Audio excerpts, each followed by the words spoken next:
Chapter 188. Despite the temptation of killing all of them, earning enough experience points to level up, Michael chose not to kill them right out of the bat and gave them a chance to escape. He did not want to meddle with Alden as he wasn't completely aware of Alden's background. Michael paid no attention to Alden anymore. He turned his gaze back at Nightmare, who was standing on his shoulder. "You got yourself into this mess, so clean out the mess. What do you want me to do?" Nightmare felt wronged by the way Michael talked. "Take their bodies, put them on a horse." Michael felt no pity for Sabrina, but he did feel pity for the guards who lost their lives because of her arrogance. "Do it." Nightmare was taken aback by the seriousness of Michael's voice. This was the first time Michael talked to Nightmare without putting on a playful voice. "Okay." Nightmare purred like a kitten before flying into the forest to find the horses that ran away when the battle started. "What about the girl?" Gaia asked, seeing Michael walk away from Sabrina, turning his back on Alden and his group. "Inferno wave." However, just as Michael was walking away, he heard Alden scream, casting a spell to kill not only Sabrina but also him, a big fucking mistake. Lightning Dash. Before the wave of blood-red fire engulfed Sabrina, Michael activated Lightning Dash. The crescent moon-shaped flame did not stop when it hit the ground where Sabrina was but traveled unstoppably to the place where Michael was a second ago. The snow on the ground was instantly vaporized as the trees that were hit by the flame obliterated into nothing but ashes. Whoosh! Before Alden could confirm whether his flame wave hit the targets or not, an arrow pierced straight through his chest. It was so fast that he only felt the pain after a couple of seconds. The arrow went through his chest. "Boss!" the men scream, drawing their weapons and preparing to cast spells. They saw the young woman with the bow aiming an arrow at Alden. "That was a mistake, buddy." Alden heard the youngster's calm voice again, but now, it sounded from behind. "Ding! Congratulations to the host for successfully being a badass. The reward is 300 badass points." Ding! Congratulations to the host for successfully being a badass. The reward is 600 badass points. Continued notification sounds rang in his mind. Alden's men were so confused and shocked to see him appear behind them in a blink of an eye. "I gave you a chance, something that most don't get. Yet, you chose to attack me, a big fucking mistake. Kill them." Alden did not waste any moment. He yelled the order at his men while conjuring arch energy to cast the powerful spell in his arsenal. Alden witnessed firsthand what would happen when you underestimate your opponent when he fought Noah, and he did not choose to make the same mistake again. Therefore, he chose to use his most powerful spell. Lightning Dash. Michael, on the other hand, wanted to end the battle quickly but also wanted to increase his mastery over the Ring of Fire. Before Alden could finish his spell or his men could even start to attack him, Michael appeared at the center of Alden's men. Ring of Fire. Alden and his men felt warm energy pulsate from his body. With a booming and unearthly humming sound, a wave of fire many times brighter and hotter than Alden's inferno fire discharged from Michael's body, burning 3 bandits to a crisp instantly. Ding! Congratulations to the host for killing a body-strengthening stage level 9 cultivator. The reward is 36,000 experience points and 800 badass points. Ding! Congratulations to the host for killing a body-strengthening stage level 9 cultivator. The reward is 36,000 experience points and 900 badass points. Ding! Congratulations to the host for killing a body-strengthening stage level 9 cultivator. The reward is 36,000 experience points and 800 badass points. Hit burns. The remaining 9 body-strengthening warriors were squirming and screaming in agony on the ground. "Don't let anyone escape." Gaia nodded before rapidly firing arrows that pierced through the bandits' legs, making them unable to run. Considering Michael's mastery with Ring of Fire was at only 54%, there was no perfect ring around him or pulses of flame waves in circles. The waves of flames chaotically blasted the bandits away. Frostbite. Frost Giant. Crystal Rain. From Michael's activation of Lightning Dash to Ring of Fire, everything happened so quickly. Only after Michael killed 3 of the men, the rest of them realized what just happened. They rapidly cast spells, attacking him with all kinds of objects made of ice. Alden handpicked 13 warriors who specialized in ice spells that utilized the winter and the snow. However, The heat coming from the ring of fire was so hot that it melted the objects created by his men to attack Michael, taking away their advantage. Pulch. Boss. Ding. Subordinate Gaia killed a core formation stage, level 4 cultivator. The reward is 150,000 experience points. Just when Alden was about to attack Michael, an arrow layered with golden light pierced through Alden's head, splattering gray brain matter all over the ground and on everyone who stood closer to him, including Michael. What? He was about to cast a powerful spell, Gaia shrugged, explaining the reason for her action. After Alden's body hit the ground, the rest of the men mostly lost their will to fight. They had no time to wonder how a body-refining stage cultivator like her killed a core formation warrior like Alden, except they knew this is no time to wonder. Damn you woman, you killed him because you are fucking hungry. Michael shouted at Gaia before sending bolts of lightning through the bandits who were running away. It was you dumb fucker who forgot to get my traveling pack from Raylene, she yelled back while rapidly firing arrows at the bandits with deadly accuracy. Each arrow shot from her bow like a bullet from a gun. In the middle of the snow-covered maple forest, screams of agony reverberated. Each time a bolt of lightning or an arrow fired, it took a life. The splattered organs and blood had given the maple forest its red color, only now, the red was not from red maple trees but from the bandits. I don't know how a cultivator could get hungry. I do. Michael and Gaia were quarreling like an old couple as they moved around the area, killing the bandits mercilessly. Congratulations to the host for leveling up. The current level is core formation stage level 3. Now you're breaking through. Fuck you and your war god body. Hunger and envy of him breaking through by just killing people made her even more furious. Then why don't you go back to the sect and get your traveling pack? Michael air quoted the 2 words traveling pack, which was nothing but all kinds of food prepared by Raylene for her. Maybe I will, she exclaimed. She put on her no talking with you face while Michael decided it's not very healthy to argue with a hungry woman. Nay. Michael turned his head towards the direction of the sound. He saw Nightmare leading a horse by pulling the rein using his mouth. Regardless of Nightmare's little body, he had several times more strength than an average human being. You two killed them all, yeah no shit, burn the bodies before someone comes searching for them, Gaia said to Nightmare while avoiding eye contact with Michael. While Nightmare was lifting the dead guards using his claws and mouth, Michael advanced toward Sabrina. Fortunately, he poured a healing potion when he initially used Lightning Dash to save her from Alden's spell. If not for his healing potion, she would have died due to blood loss. Wait a minute, I know that symbol. When he lifted Sabrina from the ground, Gaia noticed the blue jasmine decorated sword sheath. Putting her anger towards Michael aside, she came to check Sabrina's sheath.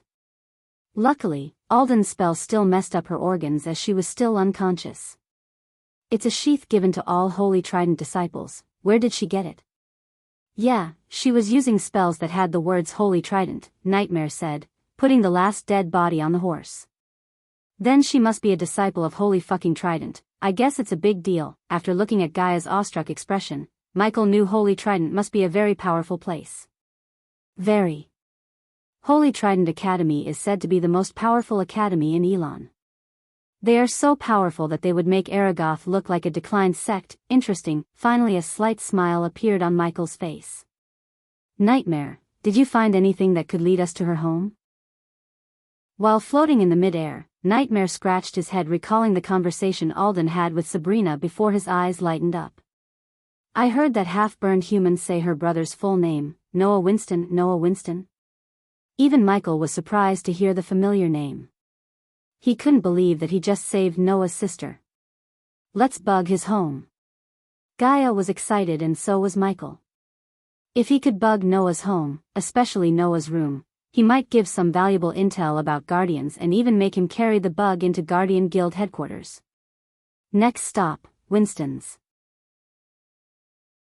Chapter 189. After finding another horse in the frozen maple forest, the duo began their journey towards Penn Town instead of going to Ice Fair where the Phoenix Auction Manor branch was located. To reach Ice Fair, he would have to pass through either Flame Fair or Penn Town. Going through Penn Town would take 2 days while going through Flame Fair would only take 1 day from the maple forest. Since there were still 4 days left to the auction and the girl laying on the horse before him was Noah's sister, Michael changed his initial plan to going through Flame Fair. Gaia was unusually silent during the journey. She was still giving him the silent treatment, whereas Nightmare too flew along with him without uttering a word. However, Michael did not start a conversation because he enjoyed the serenity. The path through the snow was narrow, not more than 3 horses could travel side by side. Trees on each side of the path were covered in snow. The quietness Michael was enjoying got interrupted by the howling sound of the wind that was followed by a heavy downpour of snow. He was fortunate enough to buy a long winter coat that was made of black bear coat, according to the cloth merchant he met at the Sunrise sect. The same merchant agreed to supply the sect with winter clothes. Michael was still considering the design for the sect's uniform as he loathed the current orange uniform. Claire was already on the task to design the new uniform, and as a guardian of the sect, he asked her to make the uniform black. Even with a fur-covered winter coat, the chillness made his hair stand up. He quickly retrieved a blanket he packed before covering Sabrina's body with it. How could he let Sabrina freeze to death after saving her from Alden? Wondering what the uniform would look like, Michael gave a mild kick to the horse to fasten the pace. After passing through frozen waterfalls, trees, and a few buildings along the way, a vague figure of a city wall appeared in his eyesight. The heavy snow obstructed his eyesight. If not that was a problem, every breath he released turned into a cloud of white smoke, obstructing the view before him even further. As he was riding through the snow, he felt 2 soft hands wrapping around his chest. "You can use arch energy to warm yourself," Michael responded to her, burying her face on his back. "I'm still not talking to you, jerk," she head-butted his back. "Suit yourself. I considered taking you out for dinner at a nice restaurant in Kethen, but meh, you're kidding?" "Nope," she was excited, tightening her grip around his waist. She never went on a real date with him. Although they spent most of their time in each other's company, Gaia always wanted to spend some time with him, without all the planning, battle, or any kind of stress. "I know a nice place in Penn Town." She moved her hands from Michael's waist and stretched his cheeks like she was playing with a chubby baby. Flying beside them, Nightmare just rolled his eyes and continued to fly towards the city gate. When Michael's group got closer to the city gate, a group of guards wearing surprisingly high-quality fur-coated armor. "Halt your steps." The guard leading the group had a sturdy body forged in battle. His long brown beard imprisoned countless snowflakes, almost making his brown beard white. He wearily stared at Michael, but his mouth opened a few millimeters wide when his gaze fell on Nightmare. However, the sight of frozen bodies on the horse led by Nightmare turned his surprise into hostility. Dead bodies. The guards behind him quickly drew their weapons out. There was no fear in their eyes, even though Michael, a core formation warrior, could kill them like stepping on an ant, as they were only at the body refining stage except the lead guard, who was at body strengthening stage. "Relax, they were killed by the bandits in the maple forest," Michael said, like he did not notice the guards at all. Although the lead guard didn't take out his spear attached to his back, he moved towards Nightmare slowly and cautiously to check the dead bodies. The lead guard conjured a small orb of fire to melt down the snow on one of the dead bodies. Soon, when the ice melted down from the dead boat's chest, the lead guard's eyes widened.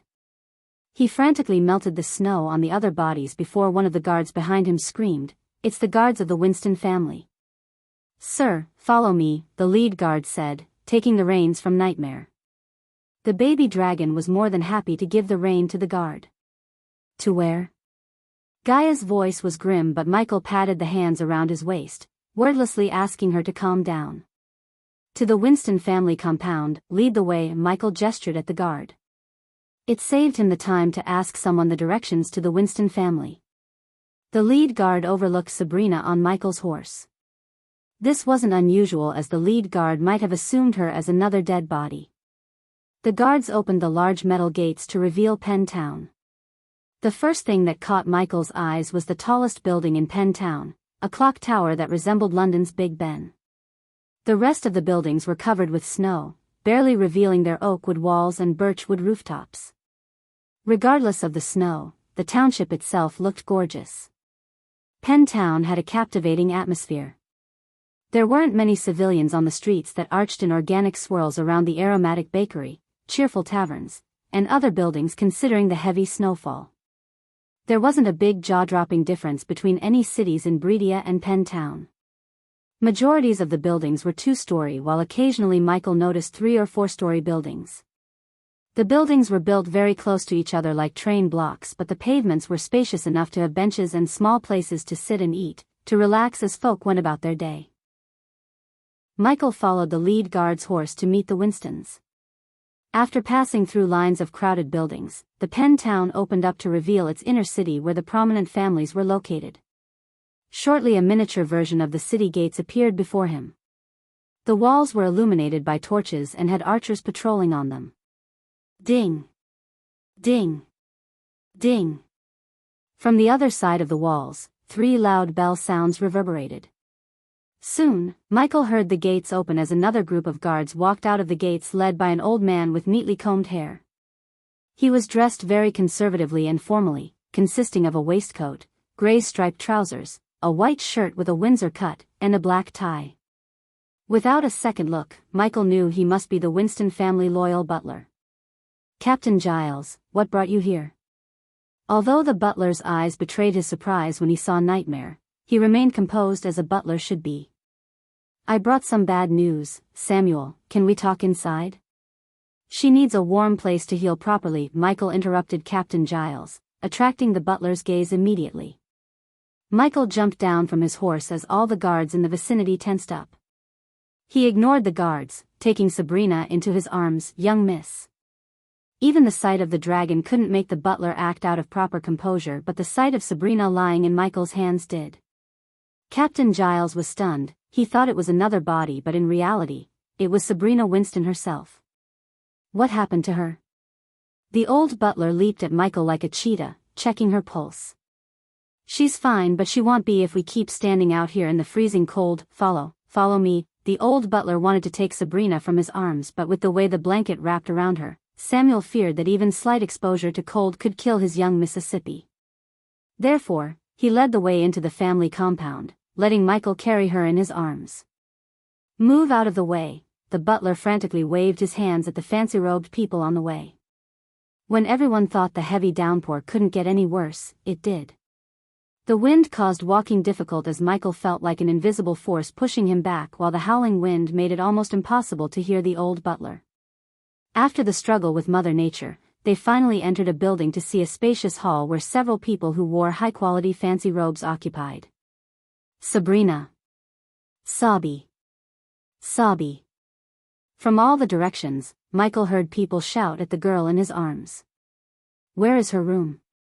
Michael asked before those people could swarm him like bees. "This way, up the stairs." The old butler led him upstairs. Nightmare saw countless eyes staring at him rather than the girl in Michael's hands. A few of the children were reaching their hands at him, probably to pet him, but Nightmare ignored those snobby little kids. "What happened to Sobby? Who is that youngster carrying Sabrina?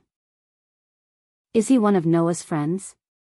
He's so handsome and powerful." Even in a situation like this, Gaia could hear a few girls drooling, looking at Michael instead of worrying about Sabrina.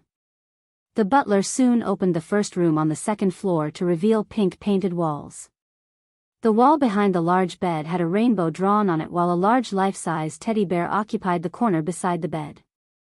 Michael gently placed Sabrina on the bed before taking out another vial of healing potion from his space ring, because by looking at the slight paleness of her skin, he knew she needed another healing potion. However, when he was about to pour the vial into her mouth, his hand was stopped by someone. He turned back to see the one who stopped him was a golden-haired youngster in his early 20s. "What is that you're trying to make her drink?" His voice was unnecessarily loud and contained a hint of murderous aura. "It's a healing potion, you moron." The youngster's tone pissed Gaia off as she swatted the youngster's hand away from Michael's. The situation was immediately tensed up. She was attacked by a powerful spell. If she doesn't take another healing potion in the next 2 hours, her organs will fail. Michael looked at the old butler instead of the youngster. He wasn't a healer, but he knew that her life would be in danger if she didn't take another healing potion. He really wondered what kind of spell Alden used that required 2 healing potions to heal Sabrina. Chapter 190. If it wasn't for Gaia swatting the youngster's hand from Michael's hand, Nightmare would have bitten or even used dragon's breath on him. Nightmare sensed a tinge of negative energy from the youngster towards Michael. Michael chose not to pour the healing potion into Sabrina's mouth but placed the potion on the table beside her bed. "Do what you want, she's your family, please. Forgive our rudeness, young master." Samuel quickly bowed before taking the potion in his hand. He then took a sniff as his eyes widened in shock. This is a healing potion and it's 80% pure." Michael had a feeling that the old butler might know more about alchemy than anyone else in the room. "What do you expect? He's a 5-star alchemist," Gaia said loudly enough for everyone to hear her words crystal clear. "You're Ghost of River Town, the 5-star alchemist of Breedia," one of the guards who accompanied Captain Giles shouted, making everyone stare at Michael in a new light. Ding! Congratulations to the host for successfully being a badass. The reward is 400 badass points. Ding! Congratulations to the host for successfully being a badass. The reward is 700 badass points. It was obvious that most of the people in the room had heard his name before. Otherwise, he would have earned almost 4,000 badass points just by Gaia revealing his identity. Only Samuel focused on the task on hand as he moved closer to Sabrina to empty the healing potion into her mouth. "Wait, what if it dash?" the same youngster who interrupted Michael shouted, but Samuel already emitted half of the potion into her mouth. It only took a couple of seconds for Sabrina's body to regain the rosiness. Samuel heaved a sigh of relief. Sobby. Just as Sabrina's body was turning from pale to fair, someone screamed her name. Michael turned his head to see a woman in her late 30s. Tears rolled out of her beautiful face. She came running to Sabrina's side. "What happened to my Sobby?" She shook Sabrina's shoulder. It had enough force as well as gentleness. "Mom," Sabrina slowly opened her eyes. Out of nowhere, Sabrina lunged at her mother, hugging her tightly. Sabrina too sobbed continuously without giving a damn about the audience. Although she was a brave girl, she almost died back at the maple forest, which really shook her to the core. "Young master, what happened back there?" Captain Giles asked Michael. Everyone quickly turned their gazes from Sabrina to Michael, curiously looking at him for his answer. "It was Alden." "Alden Bellwatch," Sabrina's voice contained a mix of shock and anger. "Alden Bellwatch? The heir of House Bellwatch?" Captain Giles asked while the people in the room seemed stunned. Knowing he could earn badass points by telling them what happened at the maple forest, Michael started to explain how he saved Sabrina without coming out neither too braggy nor too humble. The events unraveled back at the maple forest sent chills running through everyone's spines. The old butler almost looked like he was about to have a heart attack. His body shivered, not because of the cold but because of the thought of losing Sabrina, the little princess of the Winston family. Michael could tell Samuel is blaming himself for everything that happened, but Michael didn't give a damn. All he wanted was to milk as much as badass points from these people and bug Noah's room. Nightmare's actions may have brought him an opportunity, but it might also put him in danger if Alden had someone behind him, someone dangerous. "Sobby. What happened to you?" Another 3 shouts sounded in the room as 3 women in their early 40s or late 30s entered the room. They ignored everyone else, running directly towards Sabrina. "Auntie." Soon, Sabrina got embraced by the 3 ladies. Thank you so much, young master." Samuel grabbed Michael's hand, shaking it frantically with both hands. It was true that Samuel held a bit of a grudge because Ghost was a better alchemist than his young master, Noah. However, at this moment, all the grudge in his heart towards Ghost vanished away and was replaced with gratefulness. Samuel couldn't even imagine what would have happened to Sabrina if Ghost did not appear when he did. He also felt grateful for the baby dragon sitting on his shoulder. "No need to thank me, but please be careful next time." Michael patted Samuel's shoulder before turning his gaze towards Gaia. "Elia, let's go." Michael began to walk out, expecting Samuel to stop him. "Young master, please." Just as he expected, Samuel called out to him, stopping him in his way. "You saved out young Miss Life. Please let us show our gratitude." While Michael was pretending to be thinking about how he could politely decline his offer, one of the 3 ladies who just recently arrived came to him. The lady had a resemblance with the woman who came first. She looked at Michael, her eyes were filled with tears and gratitude. She grabbed Michael's hands, squeezing them. Thank you so much. Just as the lady was expressing her gratitude, Sabrina and the three ladies, including her mother, came to Michael. The lady who came first looked directly into his eyes. She seemed tired, a line of black circles occupied her skin under her eyes. Surprisingly, she took Michael's face in her soft hands, like a mother grabbing her child's face. Thank you. Ever since he said he saved Sabrina, everyone was thanking him, but nothing felt more genuine than the words escaped her mouth. Compared to her, even Samuel's words seemed fake. She gently brushed his hair. You saved our family's happiness. Michael did not expect such a gesture from the woman, but he couldn't help feeling a warmth in his heart. Both in his previous life or the current one, he never felt a mother's love. This was the closest he got to a mother's love. The woman in front of him was looking at him like she was looking at her own son. Just as he emerged in wonder, his instincts screamed at him as he saw one of the guards behind Captain Giles drawing out a jade dagger from his waist. Watch out! Michael embraced Diana before turning around, showing his back at the guard. The next moment, Michael's responsive shield kicked in, yet he felt a sharp pain in his shoulder. Lady Diana. Diana. Intruder. Ghost. The room was thrown into chaos when the guard suddenly drew his weapon, trying to kill Diana.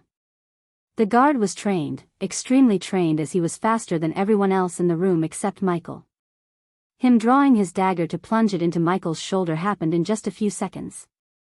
Even though the responsive shield absorbed most of the force behind the guard's stab, it still penetrated the shield, stabbing Michael in the shoulder because the guard was at the body strengthening stage level 7. Gaia lunged at the guard, radiating overwhelming killing intent that pushed away many people in the room. The guard took out his dagger from Michael's shoulder to stab him again, but Michael was faster. He protected Diana in one hand and grabbed the guard in the other. The guard may have managed to stab him the first time, but Michael wasn't going to give him a second chance. Ignitia, golden bolts of lightning emerged from Michael's hand that was around the guard's neck. Ich. Pop. The guard's scream abruptly stopped when his head exploded into a red mist like a watermelon. Ding. Congratulations to the host for killing a body-strengthening stage level 7 cultivator. The reward is 28,000 experience points and 1,500 badass points. Aw. Mother. Diana, Lady Diana. Various shouts sounded in Michael's head as his hands still tightly wrapped around Diana. Only after the guards drew their weapons out and confirmed there were no more assassins in the room, Michael released Diana, but bolts of lightning still danced around his hand, making crackling electricity noise. The sudden change of events stunned Nightmare. After seeing a human plunging his dagger into Ghost, Nightmare's heart rapidly pounded against his chest. But Gaia's heartbeat felt like it wanted to jump out from her chest. The whole room was dead silent for a few moments before the three ladies who seemed to be Diana's sisters surrounded her. Lady Diana, are you all right? Diana, are you hurt? Who dared to attack the Lady of Winston family? Guards. While everyone's in shock, Gaia leaped at him, checking him as her eyes began to well up. Human, it's okay, Michael reassured Gaia. Nightmare was still in shock as no words came out of his mouth. I'm fine. Diana was still shivering, yet she let out a smile and came to check on Michael. You're bleeding. Michael turned his gaze from Gaia to Diana when he heard the gentle-looking lady scream. Before even Michael could notice his bleeding shoulder, Diana tore a piece of cloth from the cape hanging from her behind. She frantically wrapped the cloth around his left shoulder. It was my fault. Tears rained down from her eyes. Many who came out of the shock were surprised to see this gesture.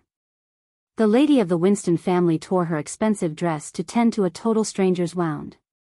Samuel quickly glanced at the house guards, wordlessly telling them to escort everyone except the closest family members outside. Diana forgot about everything, including Sabrina's close death experience, as her mind went blank seeing the blood coming out of this youngster's shoulder. Michael could easily drink the healing potion and heal his wound, but he was already being led to Sabrina's bed by Diana. Lady Diana, I'm fine. Michael was surprised by her motherly love. The affection, the motherly love in her eyes were genuine and pure.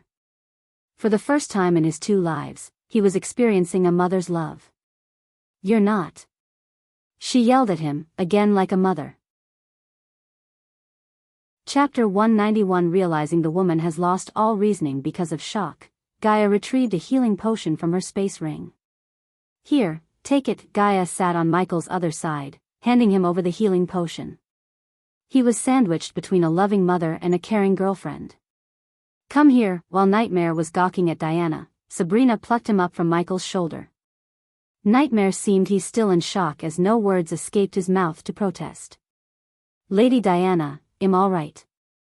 "Look, the bleeding stopped," Michael told her again. Even without his control, his voice sounded extremely gentle. "Samuel, bring me healer Adele." Diana frantically shook her head, refusing to let go of his hand. "Yes, Lady Diana," Michael sighed. He initially wanted to spend a few hours here so he could release the spiders into the house, but now he realized that Diana is going to make him stay here for at least a few days. "You must be tired after everything that happened. Come on, sweetie, I'll make something for you to eat." "You too, sweetheart," Diana said, locking her arms with Michael's. She then smiled beautifully at Gaia before playfully pinching Gaia's rosy butterball of a cheek. "Meet my sweet mother." Sabrina finally let out a chuckle, neglecting what happened a few hours ago. Mushroom soup, bitter greens with tomatoes the size of peas, rare roast beef slices as thin as paper, noodles in a green sauce, cheese that melts on one's tongue served with sweet blue grapes. The servers, all young people dressed in white thick tunics with layers of fur, move wordlessly to and from the table, keeping the platters and glasses full. When Diana said she's going to make something to eat, Michael didn't expect she would prepare a frickin' feast. After seeing the various delicious-looking dishes on the table, Gaia's face lightened up a bit. The aroma radiating from the dishes overwhelmed both the dragon and the snake's senses. They couldn't wait to dig into the food, but they had to wait for everyone to seat themselves at the table. It was a long oak table that could easily let 30 people dine on. The throne-looking chair at the front of the table was empty, which obviously belonged to the lord of the family. Diana seated herself next to Michael, acting like a personal maid to him. Fortunately, Michael's plate did not have enough space to contain all the dishes Diana personally cooked. "Lady Diana, are you planning to kill me with food?" Michael chuckled only to receive a slap on the wrist from Diana. "Noah is a really lucky guy." Michael stared at everyone at the table. The dining room was filled with laughter. Everyone seemed to forget what happened earlier and immersed themselves in nothing but happiness. Except for the youngster who stopped Michael earlier, everyone was extremely friendly towards Michael, Gaia, and the little dragon. "So Ghost, what's your plan on Kethan?" Diana's elder sister, Imelda, asked. Just like Diana, Imelda, and her younger sister, Natalia too had golden hair. Although the three ladies were laughing happily, Michael noticed a tinge of sorrow buried deep within Natalia's eyes. Every time Natalia's eyes fell on the chair Nightmare was sitting on, the sorrow became more obvious. Her smile would instantly disappear from her face for a moment as her eyes slightly welled up. Natalia did a good job wiping out the tears from the corners of her eyes, but Michael noticed this without Natalia noticing him. The three beautiful women were so graceful that they could make anyone respect them in a matter of seconds. "We're attending the weekend auction in Ice Fair," Michael answered, placing the spook and the knife on the plate. "Buying or selling?" Imelda questioned him. "Let him eat in peace, Ami," Diana playfully yelled at her sister. "Selling, but if something interesting comes across, I might buy it," Michael answered with a smile. "How's the food, Elia, Nightmare?" Diana asked. Nightmare was surprisingly good at maintaining table manners. He did not eat like a wild beast at the dining table but used his claws to pick the meat from the plate and ate almost like a human. "Good, Lady Diana." Nightmare had a good impression on Lady Diana. He politely answered her, although it was nowhere close to the cooking of Raylene. "Good," Gaia answered Diana, taking a bite of the mushroom fry. "Good. Auntie Diana's cooking is the best." The same youngster rolled his eyes, making a few people at the table awkwardly smile because of his tone. "It's that they used to eat Raylene's cooking, Lady Diana. She's a 5-star chef." "Oh, what? A 5-star chef?" It took several seconds for Imelda to realize the meaning of Michael's words. You are all welcome to the opening of our restaurant. Michael gave them an invitation as it would increase the reputation of his establishment quickly. Of course, we will. Now would you like some roasted pulse tetra? Do I have a choice, Lady Diana? No, the laughter continued as they all talked about some boring things which Michael answered with either a smile or a nod. He's just like Noah, isn't he? Imelda asked Diana as Gaia almost coughed up the food in her mouth. Michael was the last thing one could compare to Noah. Except your choice in dress colors, am I right, Samuel? Yes, Lady Imelda. Young Master Noah likes to wear white whereas young Master Ghost seemed to favor black, the old butler said before stepping towards Michael with a bottle of wine. Water is enough for me. I don't drink wine, ale, or any kind of liquor. Michael surprised everyone at the table yet again. They all stared at him like he spoke some forbidden words. You don't drink liquor? Sabrina asked. Surprise and disbelief were written all over her face. Yes, bad for the body and hinder your cultivation speed. As a 5-star alchemist, Michael knew all about a cultivator's body. It was a lucky coincidence that his non-drinking habit was actually a good thing for his current life as liquors affected the body, obstructing the energy paths in one's body resulting in a slow cultivation level. That might be the reason for your cultivation speed, huh? Sabrina said. Michael could tell the girl had just taken a note in her mind and expected her to follow his habit from this day onwards. If you don't mind me asking, what are you planning to sell? Imelda seemed to like asking questions. A few herbs like cold grass, seaweed, ravenflower. Natalia almost screamed. Everyone's gaze fell on Natalia as Michael noticed a glimpse of sorrow emerge on Diana's face. Yes, Michael's voice trailed off. Natalia, we already have a raven flower, remember? Diana asked as Natalia sighed. It's just that my nephew has fallen sick to starpox. We had to scour through the kingdom to find the raven flower. If only Lord Gabriel accepts to brew the phoenix potion, Imelda sighed. Michael noticed Diana open and close her mouth as she had something to ask. He had already guessed what that would be, but he wanted them to ask rather than offering his help. Sweetie, can you? However, Michael's heart completely melted before even she could ask for his help. She had this weird effect on him ever since he saw her. He couldn't bear to see the woman he just met a couple of hours ago plead. You don't need Gabriel to brew the phoenix potion. I can brew it in my sleep. The whole room fell silent after the words escaped his words. Natalia's face lightened up. She immediately stood from her chair before running to Michael. Can you? Natalia squeezed his palms. Gaia's jaw slightly dropped. She wondered what made her selfish human offer his help like candies. First, he almost risked his life to save Diana, and now, he was about to help save Natalia's son. Their main plan was to bug Noah's room, but she could tell he was deviating from the plan. Have you got all the ingredients? Yes, young master, we got everything one needs to brew the potion. Wait, we only got enough ingredients to brew a potion. What if he messed up? I trust him, Jacob. For the first time, Michael saw the gentle-looking Diana turning into a domineering woman. The smile on her face was replaced with a stern look. Her sharp gaze seemed like it could cut anything in half. How can we trust this guy? Jacob protested, but this time his tone was not as loud and rude as before. It's that or waiting for Gabriel to accept your request. I think I don't have to tell you about the star pox. Shut up, Jacob. Natalia snapped. All the grief buried within her exploded in the form of anger. It was not a secret that star pox would kill the infected in 3 months if left untreated. Only wealthy people like Noah's family had the resources or the gold to get the cure, the phoenix potion. However, the potion was extremely reactive. It had to be used in a few minutes after brewing or it would react with anything such as air and lose all of its medicinal quality. This was the reason that the phoenix potion wouldn't be available in auction houses and needed to be brewed at the spot by an alchemist above 3-star level. Weirdly enough, Michael had a soft spot for the motherly lady, Diana. Only because of her, he decided to lend a helping hand instead of giving Jacob the middle finger. Chapter 192, Samuel. bring him the ingredients. Diana quickly ordered the old butler before the situation could escalate further. Humph, Jacob snickered before storming out of the dining hall with a few of his lackeys following him behind. Jacob, let him go, Imelda. Diana grabbed Imelda by her hand when she tried to stop the youngster. The previous laughter in the hall was completely gone and replaced with silence. They had never seen their kind third lady snap like that.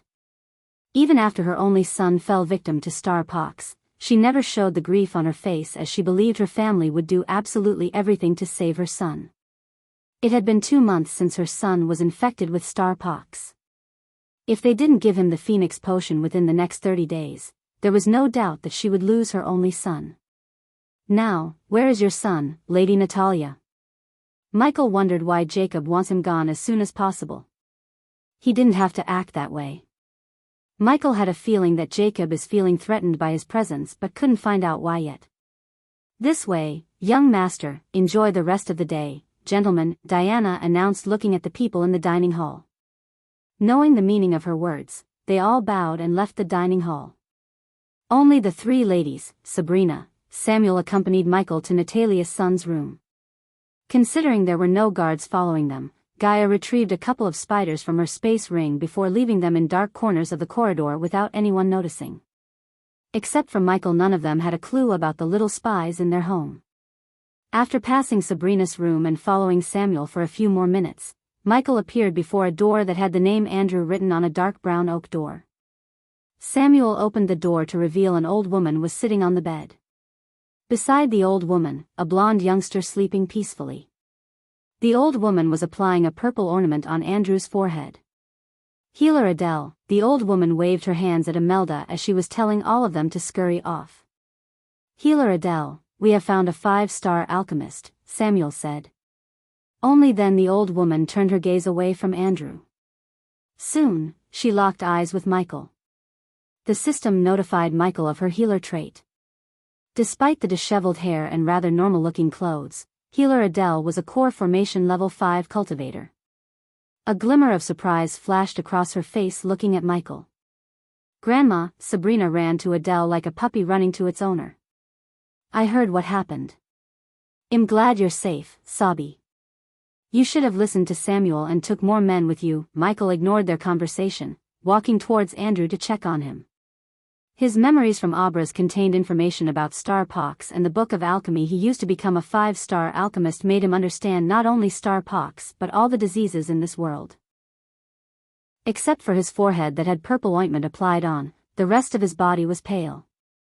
Tiny marks shaped like a star riddled his body. Furthermore, his body temperature was jumping between hot and cold. How pure will the potion be? Healer Adele asked while Michael was feeling Andrew's temperature by placing his hand on Andrew's neck. However, instead of giving a straight answer to Adele, he questioned her. How long has he been like this? It was obvious Andrew is infected with star pox, but when Michael checked his temperature, he sensed Andrew's abnormal pulses. A patient with star pox was supposed to have a slow pulse rate, but Andrew's pulse rate was abnormally high. For the last 2 months, and how long has he had this high pulse rate? He was really curious as his tone conveyed his curiosity. His pulse rate has been increasing since last month. Nightmare, you can see energy pathways inside a body, right? Check his energy pathways. What's happening to my Andrew? Hearing the conversation between Adele and Michael, Natalia's eyes rained down tears. Imelda and Diana wrapped their hands around her to console her. Nightmare flew towards Michael before comfortably landing on his shoulder. His black eyes then turned blue, staring at Andrew. Everyone except Natalia, who was sobbing looking at Andrew, stared at Nightmare for his answer. They had no idea about Nightmare's ability to see energy pathways in a cultivator's body. Even Michael had no clear idea about the extent of Nightmare's power. To learn more about dragons, he needed to travel to Azair, but for now, Michael had no desire to travel there. The room fell silent. All the eyes were on Nightmare, expecting him to speak up. Energy clusters are forming inside his body, blocking the arch energy from circulating his body. What does it mean? It was not Natalia but Diana who questioned Nightmare. Her voice stuttered and her eyes welled up. Healer Adele frowned, but before she could speak, Michael needed to do one more thing before drawing the conclusion. Lady Diana, I need Daydream Bearberry, Putrid Belladonna, and Blistering Berry. I will tell you why later. I will get them to you, young master. Samuel left the room. These were all common ingredients found in any noble household, as they were used to treat common colds, flu, and wounds. You think? Healer Adele, however, knew why he was asking for those 3 herbs. Her voice trailed off. She didn't think of that particular possibility before. What's happening to him? Gaia came to his side and whispered in his ears. Michael didn't answer her but waited for Samuel to arrive. Soon, the old butler entered the room, carrying a tray with the 3 herbs on it. I need some space, Michael said. They quickly walked away from him to the corner of the room without asking any questions. They wanted to, but they chose not to, except for Sabrina. What are you planning to do? You will see, Michael would have answered her, but he planned to show off his alchemy skills to earn more badass points from them. If he told them what he's about to do, they would be more focused on that rather than being awestruck by his skills. The green flames emerged from his hand, lightening the entire room in green. He then waved his other hand as the herbs flew straight into the flames. Ding!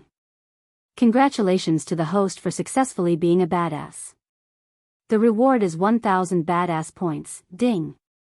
Congratulations to the host for successfully being a badass. The reward is 1,200 badass points. He was laughing inside happily, seeing the increase in badass points. Diana and everyone were stunned to see him brew a potion without the help of the cauldron. He showed them that he's on the next level compared to Noah. Grandma, how is he? Sabrina's jaw dropped in shock. She questioned Adele. Even Gabriel can't do this. The old woman's voice was not loud, but it was loud enough for everyone to hear. Seeing that Adele addressed Gabriel by his first name without any honorifics, Michael realized that Adele might know him personally. He snickered inside because after establishing connections with more powerhouses, he would show his true potential to the world. At that time, Gabriel wouldn't be the #1 alchemist of Elon anymore, he would be the second. After today's events, he was positive that the House of Winston would support him. After all, he saved not only Sabrina but also Diana from getting assassinated in her own house. Soon afterward, a sky blue liquid formed inside the green flames. If this potion changed its color from blue to green, Michael's voice trailed off. He looked at Adele to finish his sentence. He was poisoned, as Michael expected. Healer Adele finished his sentence. Poisoned? Healer Adele, what are you talking about? No. The room was filled with the cries of the 3 ladies. Sabrina had an expression of shock and disbelief on her face. Michael waved his hand, sending the sky blue liquid towards Andrew before they could ask any questions to him. He was almost certain that Andrew was poisoned and wanted to confirm his suspicion. The Winstons were already in his debt, and by saving him, he would not only earn badass points but could also increase their trust. Since the House of Winston was the most powerful family in Penn Town, he wanted them as allies. He planned to use them to expand his business empire. The sky blue liquid spread itself on Andrew's body like a blanket. Natalia prayed to the gods, asking them the potion to stay blue. She did not want to face the reality that her son might be poisoned. However, the gods betrayed her as the sky blue potion slowly turned from blue to jade green. Diana and Imelda's hearts skipped a beat seeing the transformation. He was poisoned. Adele was startled. If it was the star pox, she knew a talented 5-star alchemist like him could brew the Phoenix potion to save Andrew. However, on top of star pox, Andrew was poisoned. This made healing Andrew a lot more complicated. Natalia fainted on the spot. She couldn't bear to face this new reality. Everyone was so stunned that they failed to notice the grin on Gaia's face. She was already planning to ask for a permit to open businesses in Penn Town without any taxes. By saving Sabrina and Diana, they could most probably earn the permit, but if Michael could cure Andrew, there was no doubt that they would receive the permit. Little by little, she felt less annoyed with Nightmare because if it wasn't for him sticking his nose into Sabrina's business, it would have been difficult to get into Winston Compound, bug their house and earn the permit to operate any business without paying a single gold coin. Plus, when Noah heard about Ghost saving his family twice in a single day, he would feel indebted to him. This might help Michael in the long run. Chapter 193, Sweetie, you can cure him, right? Diana wiped off the tears that were running out of her eyes. Michael was not a soft-hearted guy, but when he saw the pain, grief, and helplessness in Natalia's eyes, helping this helpless mother became his main objective, and taking advantage of the situation became secondary. First, we need to find what kind of poison is in his body. A wrong antidote could complicate the situation further. Michael did not say kill him for the sake of Natalia, but everyone could tell he was sugarcoating it. Lady Diana, this is not a coincidence. First Alden tried to kill Sabrina and another one tried to assassinate you on the same day. Someone really wants to hurt your family, but Alden is dead, right? Sabrina asked. Honestly, the three ladies were in denial of the assassination attempt on Diana. However, Michael's words shattered their wall of denial. Where are the men? Gaia asked. She noticed that the majority of the people in the house were women and children, and Diana seemed to be the authority. Gaia wondered where Diana's and the other two ladies' husbands were. My husband and my brothers-in-law were summoned by Duke Slade, along with most of our soldiers. Is there a war going on that we don't know about? Yes. Duke Marvin is at war with Duke Avon, Sabrina answered Gaia as everything made sense to Michael. Since House Winston sent most of their manpower to accompany the Duke Marvin war, it became the perfect time to seek revenge by killing the people in the compound. They were basically sitting ducks to be slaughtered at this point. Michael really questioned the competence of Diana's husband because it was pretty dumb to leave his family unprotected like this. Noah should take care of his family before taking care of others, Michael thought in his mind. We'll be safer after young Miss Rowena and young Master Noah arrive. When will that be? Michael wanted to leave the place before Noah came. Michael did not like the company Noah keeps, especially Alicia. Besides, if Noah brought Sonali with him, it might jeopardize Gaia's safety. He wasn't going to take any chances when it came to Gaia's safety. Healer Adele, can you find what kind of poison in his body? Sabrina asked Adele, but the old woman shook her head. The poison might have already mixed with Andrew's blood. It'd be damn hard to find it now, no. Andrew. Natalia began to scream. Her cry reverberated the entire compound. If I were you, I would start rounding up my enemies who have the motive to hurt my family, Gaia said. Uncle Samuel, get me a team. I'll hunt down all our enemies. Like she learned nothing from today's events, Sabrina volunteered for this task. No. Well, ask Captain Giles to do that. Diana immediately rejected Sabrina. But Mom, no buts. Yet again, Diana raised her voice, stomping the ground. Sabrina halted her steps in shock and didn't choose to test her mother's patience. Please, save my son, Natalia stuttered, sobbing in grief. I need to be alone to find a way. Michael did know a way to identify the poison in Andrew's body, but he wanted to take time to heal him because he trusted his instincts.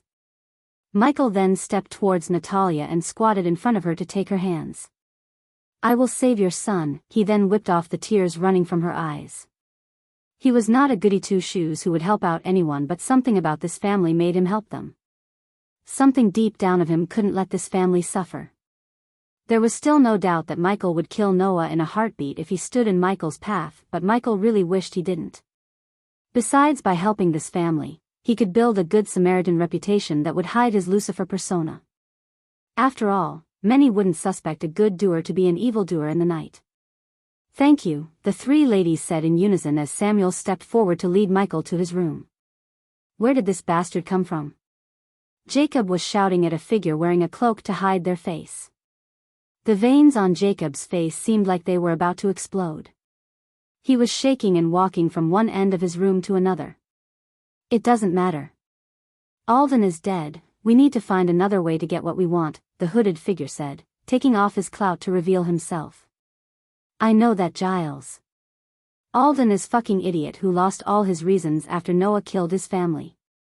I said I could kill Andrew without all that Starpox nonsense, but no, he said he wanted Noah's family to suffer. Captain Giles listened to Jacob's rant, stroking his beard. Now that he's gone, I can finish off Andrew before that ghost bastard cures him and moves on to kill Noah. Then, I will be the next lord of the family. Don't forget our deal, Jacob. My employer wants Diana dead. What's your employer's beef with that bitch anyway? I don't know the exact reason, but I can tell it's something to do with Noah. Of course it is. That bastard runs around pissing off the powerhouses, making more enemies to House Winston. He's more trouble than what he's worth. Jacob's face turned red as a fresh tomato in anger. Ever since they were little, Noah always overshadowed him by overachieving in pretty much everything. It was the sight of the girl he loved with Noah that snapped Jacob. When he first laid his eyes on the red-haired beauty, he immediately fell in love only to realize that she was a guardian who came to Pentown accompanying Noah. Jacob never expected the red-haired beauty to fall in love with Noah. Although they acted like they were just friends, Jacob wasn't a naive kid to believe they were just friends. The tension between Noah and the red-haired beauty was obvious to him. Jacob now wanted to kill Noah and take over the family before the elders name him the next in line for the family head seat. Who was that guy who tried to kill Diana today? That was a dumb move, Giles. I think it was Alden's backup plan to hurt Noah. Good thing that ghost guy killed him instantly without capturing him alive. Giles heaved a sigh of relief. What are you gonna do about Andrew? I'd say let him be. He won't be alive in a month anyways. Jacob frantically shook his head, taking out a small vial of purple glistening liquid. I have a feeling Ghost might be able to save him. I want both Noah and Andrew to die. Only then I can get what I want without killing most of the elders. Is that the same venom you used to poison Andrew? Yes. If it wasn't for Alden asking me to use only a few drops, I would have used the entire bottle and killed Andrew 2 months ago. A devilish grin appeared on Jacob's face. What about the Phoenix potion? Didn't Alden say giving Andrew the Phoenix poison was equal to killing him? Yeah, the potion and this poison would react in some sort of weird way, killing Andrew horribly, then let Ghost brew the potion? Why did you try to stop him earlier? Look what happened now. That fucking bastard found out Andrew's poison and currently making something to save Andrew. If he hadn't seen Andrew or tried to brew Phoenix potion, they wouldn't have found the truth.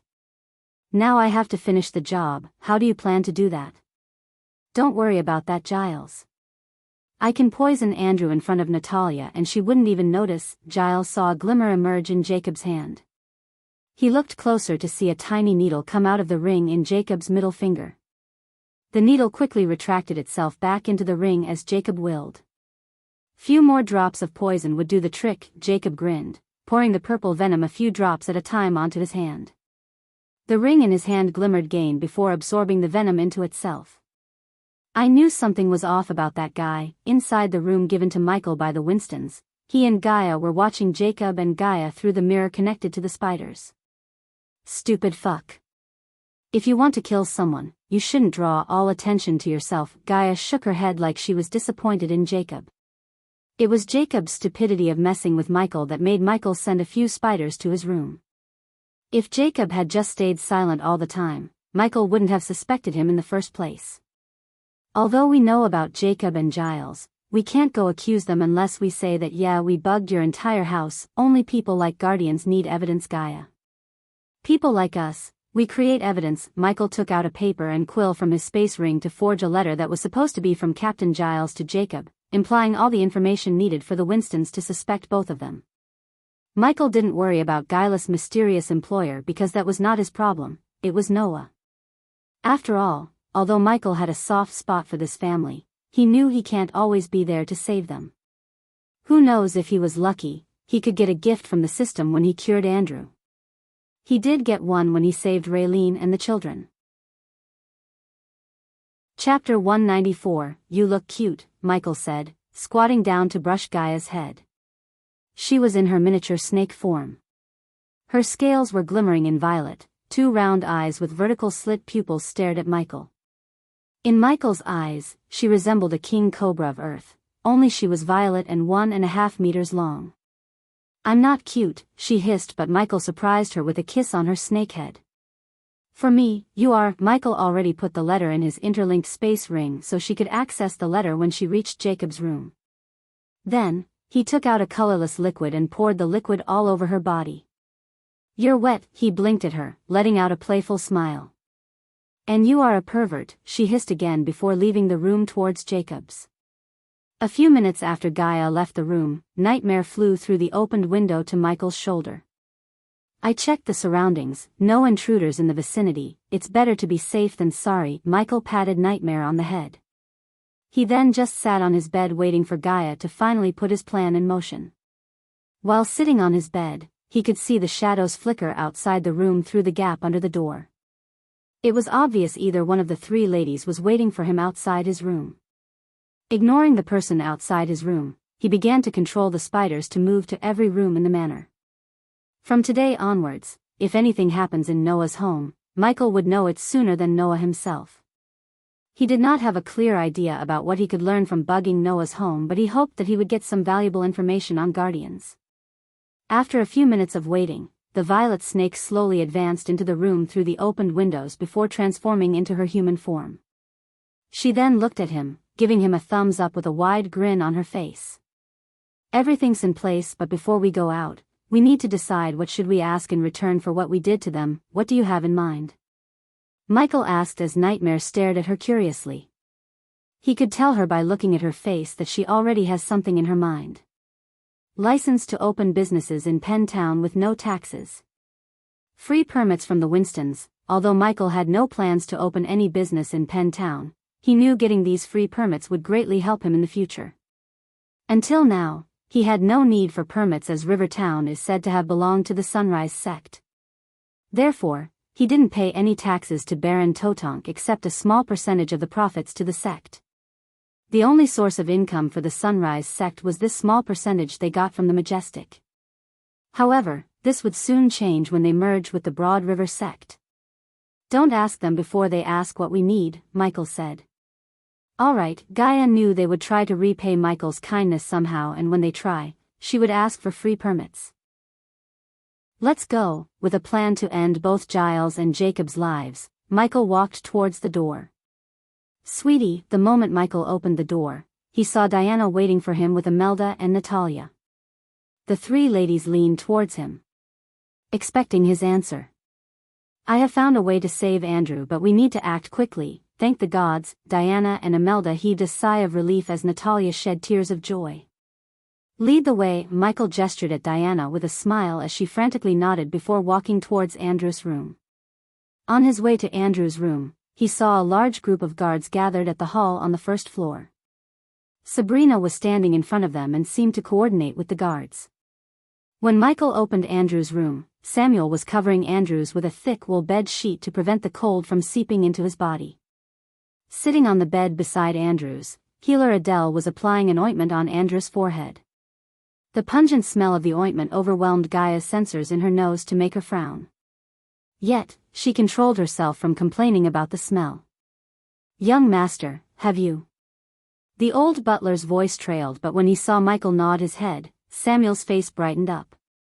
"I'm going to use an ancient method here, so I'd appreciate it if you all kept this as a secret," except for healer Adele, who creased her brown bushy brows. Everyone in the room nodded in agreement. He noticed healer Adele's expression but didn't give a shit because he just said that to make what he was about to do more dramatic. "Don't panic, I need to take some blood from his body." Natalia nodded as he said, staring directly at her. "Elia, dagger." Gaia retrieved the silver dagger from inside her winter coat and handed it over to him. Michael then made a small cut in Andrew's right palm before placing an empty vial to collect the blood. They saw him add a few other herbs into the vial with the blood and conjure the green alchemy flames. The blood and the herbs he added started to change color under the heat provided by the flames. Soon, the blood red transformed into a pale golden color. When thrown into the air, this potion will lead us to the nearest source that contains the poison in his body. If I can get my hands on the poison's purest form, I can use it to brew the antidote, and then, the Phoenix potion will cure him of the star pox as it should. As they were staring at his potion, he waved the vial as the potion inside splashed into the air. However, the gravity couldn't get the potion to hit the ground, but the pale golden liquid floated in the air before slowly forming a trail from the room towards outside. The trail soon began to sparkle in the air like millions of tiny fireflies leading them towards something. They were all stunned by the sight, even healer Adele's mouth slightly opened in surprise. She had never heard of such a method nor a potion, but she knew the world is full of mysteries and new things. Therefore, she stood up from the bed, following the light trail behind Michael and the ladies. The trail is glowing brighter than I expected, Michael said, rubbing his chin. What does it mean? Imelda asked. It means the source is closer. They followed the light trail through the corridors to the front lawn. The guards who saw the sudden change in the air were tensed up, but Diana waved her hands nonchalantly, gesturing to calm down. Soon afterward, Sabrina joined the group to follow the light trail as she asked about the light trail from Adele. Jacob's room was located on the far end of the first floor. To reach his room, one had to go through the hall passing several rooms. All of them expected the light trail to go through the door leading them outside, but surprisingly, the light trail took a turn going towards the elders' rooms. What's happening? Imelda asked in surprise. Though the others didn't utter a word, Gaia could see the shock in their faces. Fortunately, when Gaia went to Jacob's room in her snake form, there weren't many guards inside the house to notice a snake.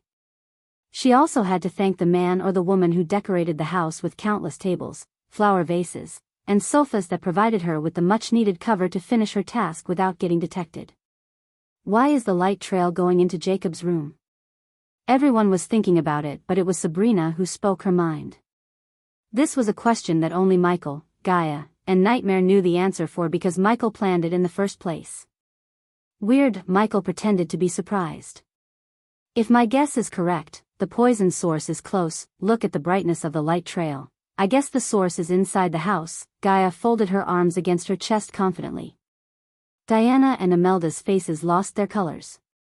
They were bewildered about the light trail. Michael followed the light trail until he reached Jacob's door. Standing in front of the door, Michael could sense the fluctuations of arch-energy in the surroundings, indicating Jacob has been cultivating. Lady Diana, Michael said, taking a step back from the door. Jacob, Diana knocked on the door, calling his name. Jacob opened the door, coming. After a few more knocks on the door, they heard Jacob's annoyed voice. When Jacob opened the door, his annoyed expression quickly turned into a somewhat surprised expression. Jacob took a brief moment to stare at everyone standing outside his door and noticed the light trail leading up to the middle of his room. Auntie, what's going on here? Jacob frowned. Ghost, Diana called out to Michael. She had no idea how the poison in Andrew's body could be found in Jacob's room. It's here, Lady Diana. Unless you have another way of saving Andrews, we can't turn back without searching this room. What? Search my room?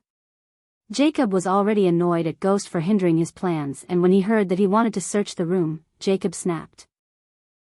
However, Jacob could only raise his voice while making a fist because Jacob knew as a body-strengthening level 3 warrior, he had no chance of winning against a core formation warrior like Ghost.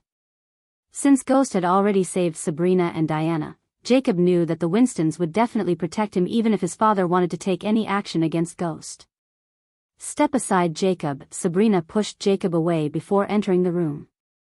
I hope you know what you're doing, Ghost, Sabrina said. Chapter 195, What is this light and why are you searching my room? Jacob tried to stop them, but Sabrina had already shoved him aside and entered the room. Following Sabrina, Michael, Gaia, and everyone standing outside the door entered Jacob's room, ignoring his angry shouts. Sabrina followed the light trail in Jacob's room to a small 2-feet-tall mahogany cupboard beside his bed. Auntie, are you going to tell me what's going on here? Jacob scowled at Diana. It depends on what we find here, Jacob, Diana replied flatly. Since Jacob was little, Diana knew he was always the problem child in the family. He would always get into trouble as his father had to bail him out every time. His behavior worsened for the last few months for some unknown reason. Last month he almost killed a strumpet by beating her to death. If not for Noah saving the poor girl and healing her in time, she would have died. Diana could recall dozens of incidents like this in just a few seconds. Although she didn't want to believe it, it wouldn't be a surprise if Jacob had something to do with the poison. If he did something to do with poisoning Andrews, Diana would personally send him into the dungeon before trying him at a family trial. Humph, go ahead. Search all you want, Jacob snickered before folding his arms in anger. The light trail ends near that cupboard, Michael pointed at the small cupboard to Sabrina. Still, there was no change on Jacob's face as he knew they wouldn't find anything in his room that would incriminate him. Sabrina opened the drawer, searching through the contents such as potions, combs, scrolls, and usual stuff that a cultivator would have. She almost closed the drawer before she noticed a glimmer of light coming from under all this stuff.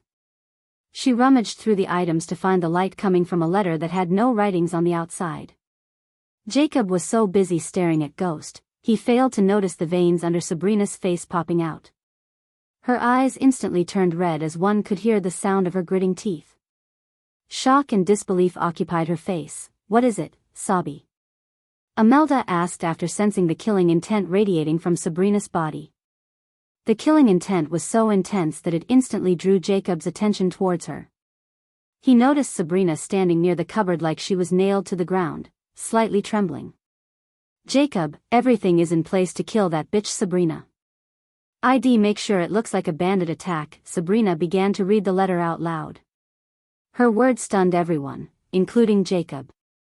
After killing Sabrina, Alden ordered me to bring an assassin into your home to kill Diana. I'll tell you the details when we meet next. Also, keep the poison you used to poison Andrew safe.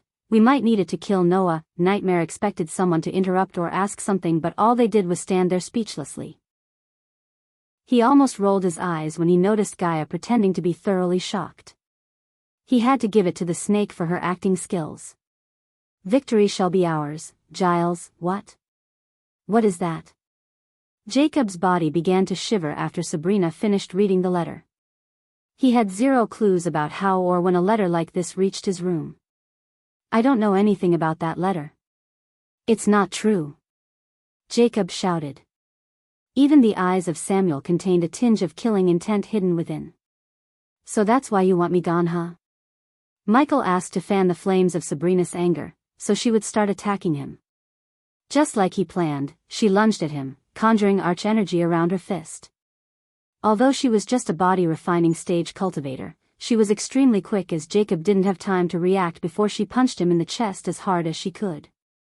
If the letter had anyone's name except Jacob's, she would have at least doubted the words on the letter, but when it comes to Jacob, she completely believed the letter. Her anger overwhelmed her brain as she almost forgot about guileless betrayal. Since Jacob did not conjure arch energy in time to protect himself, the force of the punch broke a few ribs and sent him flying onto the wall behind him. Ask him where the poison is before you vent your anger on him, Michael reminded Sabrina. Sabi. Jacob, you little bastard. Even Imelda, the kind-looking lady, lost her composure when it came to Jacob. It was really funny to Michael how they all completely believed the letter he fabricated. Yet, if Jacob wanted to blame someone, he had to blame himself for being an asshole. Lady Diana. Soon, the commotion brought the guards patrolling around the house. They saw their young miss drawing her sword as Jacob growling on the ground. I know nothing about that letter. Jacob wanted to tear Sabrina into pieces, but he knew attacking her only made him look guiltier. Plus, the guards would rather attack him with Sabrina than protect him because he has a history of abusing the guards. Give me your space ring, Sabrina spoke with powerful killing intent. If Jacob truly had nothing to hide, he would have given the space ring to her, except he really had a vial of basilisk venom that he used on Andrew in his space ring as well as the needle ring on his left hand. No. This is atrocious. I have nothing to do with anything that letter mentioned. The young master has nothing to worry about. Give your space ring to young miss and clear your name, Samuel said, waving his hand at the guards to stay put. Paralyzing wave. Suddenly, a wave of amethyst-colored wind hit Jacob. When the wave hit Jacob, his entire body froze as they all turned to see Natalia standing beside Diana with her hands reaching out at Jacob. Take his space ring. Natalia's usual soft, gentle voice now sounded full of rage. Her golden hair fluttered in the cold wind, making her look domineering and powerful. Everyone who saw her like this was stunned. Among the three ladies, Natalia was the calmest and kind soul. They had never seen her angry until now. Sabrina swiftly took the space ring from Jacob's finger while he frantically rolled his eyes. He could not move a muscle in his body. Michael expected Sabrina to ask his help for breaking the seal on the space ring, but she surprised him when she broke the seal using a spell. The next moment, a bunch of scrolls, ale bottles, swords, potions, and gold coins appeared on the ground. All of them were inside his space ring a moment ago. Michael looked at all the items on the ground before his gaze landed on a dark purple vial among the potions.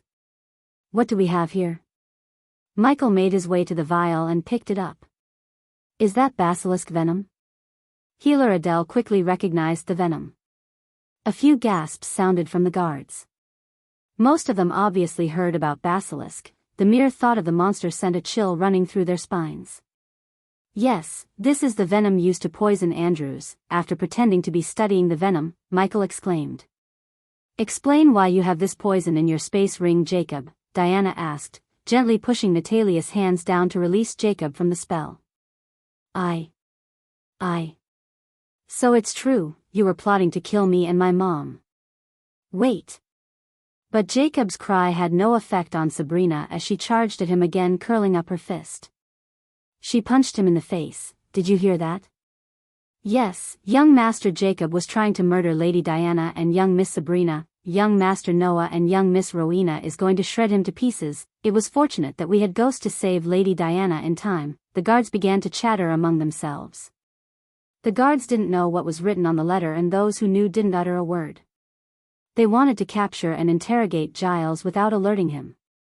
Samuel still couldn't completely believe that Captain Giles was plotting with Jacob to harm the Winstons. However, Samuel was old enough to know that people are full of surprises. Enough. Just when Sabrina was about to punch him again, Jacob released a burst of arch energy to push her away. The violent burst of arch energy knocked everything in the room, such as books, lanterns, and flower vases. The items on the ground were blasted away in many directions. The burst momentarily broke the effects of the spell cast by Natalia. How dare you all treat me like this? Jacob barked like a mad dog. His neatly combed hair now a mess. Bloodstains on his teeth made him look even worse. And you? Jacob's gaze turned towards Michael. Everything went wrong after you came here. You're manipulating them, spouting lies about Andrew, really, Jacob? Michael just calmly smiled. After all we've seen, you're trying to blame me? He then looked at Sabrina. You should deal with him before he forced my hand. For dash, wind blast. Jacob snapped and tried to cast a spell, but when he opened his mouth to cast the spell, a wave of wind from Michael's hand blasted him onto the wall again.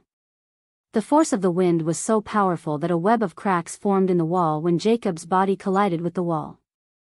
Ding! Congratulations to the host for successfully being a badass. The reward is 200 badass points. Ding! Congratulations to the host for successfully being a badass. The reward is 600 badass points. Continued bell sounds rang in his head after he blasted Jacob. Wind Blast was simple and quick to cast spell. Although the Wind Blast was still at level 2, his current cultivation level significantly did not affect boosted all of his spell's power. Jacob hit the ground with a thud sound, but he didn't move after falling down. The Wind Blast knocked him out. Sabrina gave a short nod of approval at Michael. Michael only got 3,000 badass points since Michael did not use any fancy spells such as Ring of Fire or Ignitia. Yet Michael was glad that he almost earned 15k badass points ever since he came to Penn Town. He wanted to do the first thing after earning a couple of more thousand badass points and settle his debt of badass points. Meet me at the training hall, Sabrina ordered Samuel. Amid this chaos, she didn't forget about Giles. She wanted to interrogate Jacob more before taking any actions against Giles. Chapter 196, The Cure Worked, Natalia. He'll be fine, Healer Adele gently brushed Natalia's head. The three ladies had seated themselves on Andrew's bed, surrounding him. It took Michael 10 minutes to brew the basilisk venom antidote as well as the phoenix potion. He intentionally brewed the potion in front of the guards and maids to amass more badass points. As he expected, his plan worked too well as he earned a whooping 10k points by impressing the crowd. He now had 22,000 badass points. With interest, he had to pay 13,000 badass points to the system. Give these to him when he wakes up. Michael placed a healing potion on the small cupboard beside the bed. Excuse me, he then gave a short nod at everyone in the room before leaving Andrew's room. They all showed Michael a smile filled with gratitude. He knew they would soon come to thank him one by one, but for now, he gave them the privacy they needed. He left Andrew's room with Gaia and Nightmare. After reaching the room given to him, Michael jumped on his bed with Gaia. She placed her head on Michael's chest as Nightmare cuddled between them. "Are you still mad at me?" Nightmare asked in a meek voice. For a moment, he sounded like a scared cat rather than a scary dragon. Looking at the pet dragon giving him puppy eyes, he smoothed the dragon's warm body. Nightmare uncurled himself and stood on Michael's chest on 4 legs, staring at Michael. "But I just wanted to help that human girl. Just like you helped me in the nether realm, this time, your choice to help her didn't have a dire consequence. What if Alden still had a powerful family behind him? What if Sabrina really deserved to get killed? What if Alden didn't deserve to get killed? What if Alden was stronger than us? What if Alden escaped and decided to kill everyone at the sect as an act of revenge?"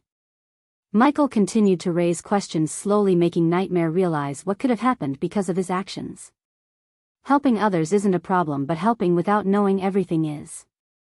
If I only want to increase my own power, I could easily roam around this world, helping people, killing bad guys, and being a goody two-shoes. But I don't want that. I want to build a government that rules everything under my leadership. That's why I take every step carefully, thinking about every possible outcome, Michael explained. Aside from the prophecy of him being the Dark Lord, Michael really wanted to control this world because of the novels he had read in his previous life and his life experience. The main characters in those novels would triumph over everything to become the peak existence, but if they turned back and look at their life path, they would have nothing but a harem of beauties, if they didn't die somehow. If he acted like those main characters, he could have a fun-filled life with the system. Yet he knew the world would eventually forget about him and move on unless he often showed them who's the boss. What's the best way to do that than ruling them? A god is only a god until he has worshippers, right? If Michael didn't rule this world, he would just be a character in the history books. Besides, organizations like the Great Clans would eventually become strong enough to challenge him, and if he was alone, his fun-filled life would definitely come to an end unless Michael built his own great clan, powerful enough to face all the others while uprooting his enemies on his behalf. He would be a god forever. "You helped me without even knowing my name." Gaia rolled on his chest to take her eyes away from the ceiling to him.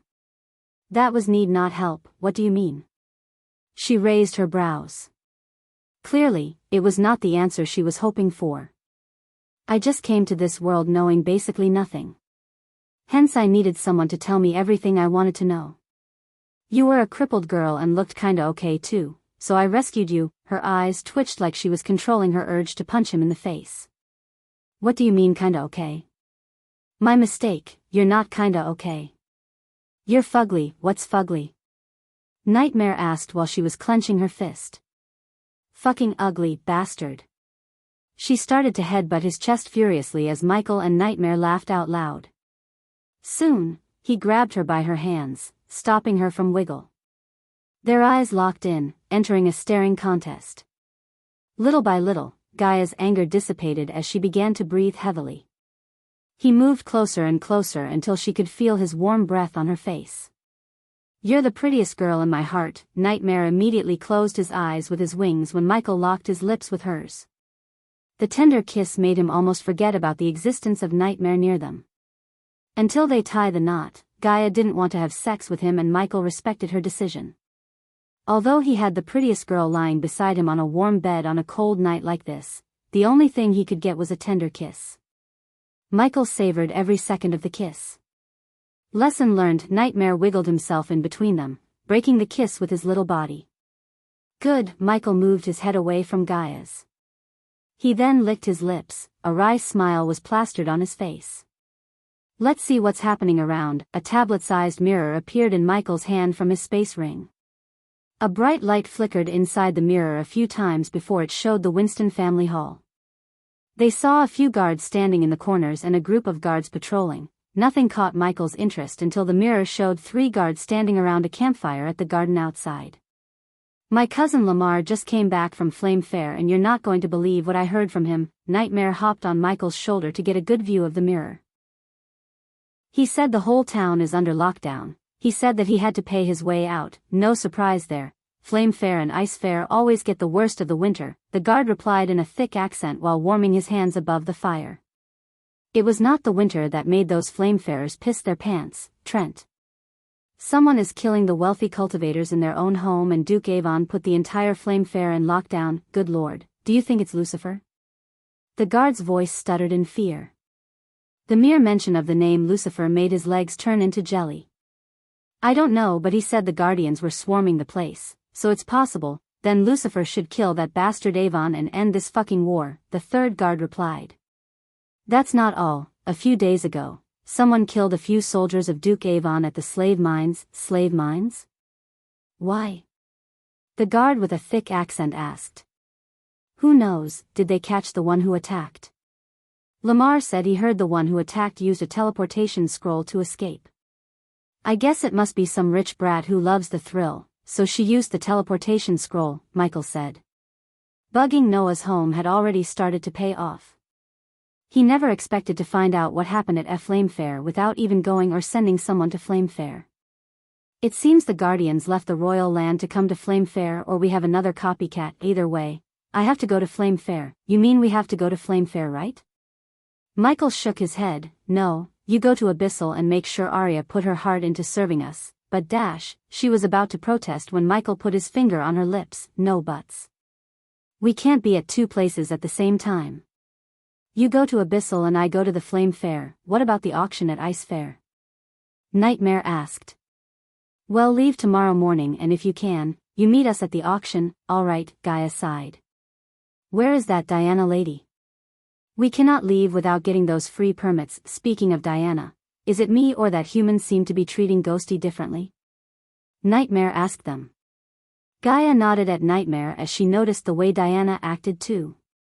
"She does look like a textbook mother, but yeah, I did notice how she treated a total stranger like her own son. I mean, you did save her and her daughter, but still, she was way too much caring." "What if she was way too caring? There are many good people in this world and she is one of them. I just hope Noah doesn't get in my way. I'd really hate to make her cry. The way I see it, that guy is really pushing his luck. One day, he's gonna get himself killed for pissing off the powerful people in Elon." Gaia dismissed Michael's thought of killing Noah with a wave. Knock. Knock.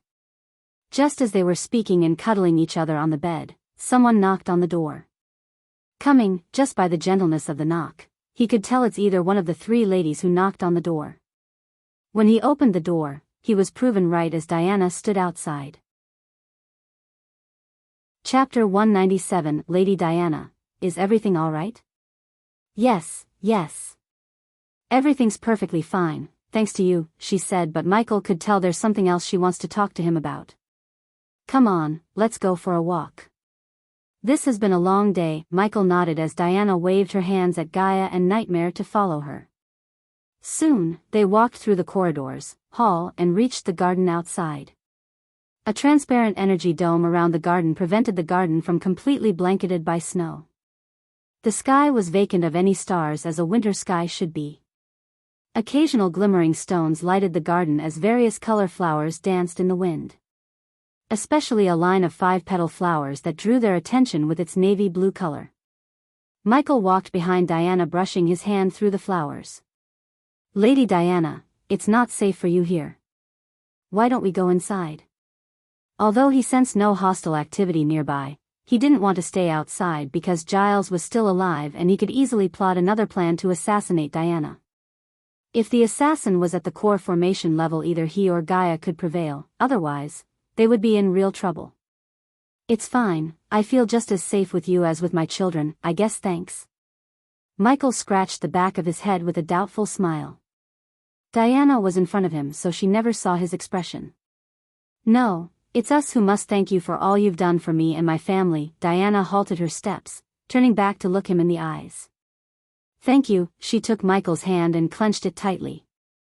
I don't know how I would have faced Natalia if I let anything happen to Andrews. Glistening tears rolled out of her beautiful eyes. He desperately wanted to wipe those tears off her face. This was a new kind of feeling for him. Happy to help, Lady Diana. Standing a few meters away from Diana and Michael, Gaia slightly raised her brows. She was with him for almost a year now, but this was the first time she saw him vulnerable like this. Even when he was with her, he would never seem vulnerable, but when he was with Diana, he acted differently. Both of them stood under the drizzling of snowflakes.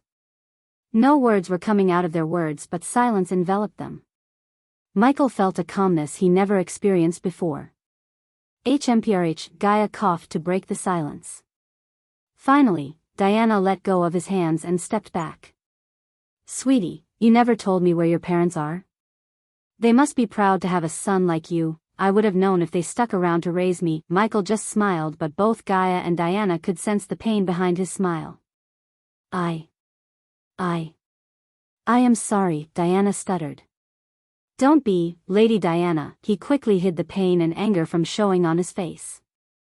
Even if we know you for few days, you're family to me, sweetie. He did not know what to tell as he just stayed silent for a few moments. Tomorrow, you'll get to meet the whole gang. Diana clenched her hands together against her chest in joy. A blast of happiness flashed across her face. About that, Lady Diana. I have to leave as early as possible tomorrow morning. The smile on Diana's face froze. Why? I must leave as soon as possible, Lady Diana, trust me. I hope you understand my situation. After seeing the resolve in his eyes, Diana could only sigh. At least wait until Natalia comes out of Andrew's room. She would want to speak with you, and I haven't even got you something to thank you for what you've done. You can thank us by giving us free permits, Gaia hurriedly shouted at Diana. Free permits? Forgive my girlfriend's enthusiasm. It just we are planning to expand our businesses and she thinks Penn Town will be a perfect place. Done. Just wait here for a few moments. When the sky became brighter, Michael wrote a letter that had a few parting words for Diana. He then placed it on the table before leaving the room through the opened windows with Gaia and Nightmare. He soared up into the skies, his shadow gradually vanishing into the distance. A few hours after Michael left the room, Diana opened the door to see the empty room. Seeing the room empty, her eyes revealed a perplexed look as if she couldn't bear to watch him go. At the same time, tears trickled out of her eyes. She then saw the letter which Michael had left behind. This caused her to freeze for a second before she approached the table and picked up the letter. She sat on his bed as she gazed at the words written by him. Lady Diana, I'm not very good with goodbyes, and this is the best I could do. If fate permits, we'll meet again soon, she muttered repeatedly. After a long time, her expression fell as she whispered to herself, Forgive me. She then placed the letter down as she crawled into his bed. Within the covers, there was still some warmth left behind by him. Diana laid down on the pillow and pressed her face deep into the pillow. While Diana was sobbing on Michael's bed, Imelda entered the room. She was stunned by the empty room and her sister crying. Diana, what happened? Why are you crying and where are they? Imelda asked, walking to the bed to console her sister. When Imelda seated herself on the bed, Diana crawled to her and placed her head on Imelda's lap. Did he leave without even telling us? He told me yesterday night.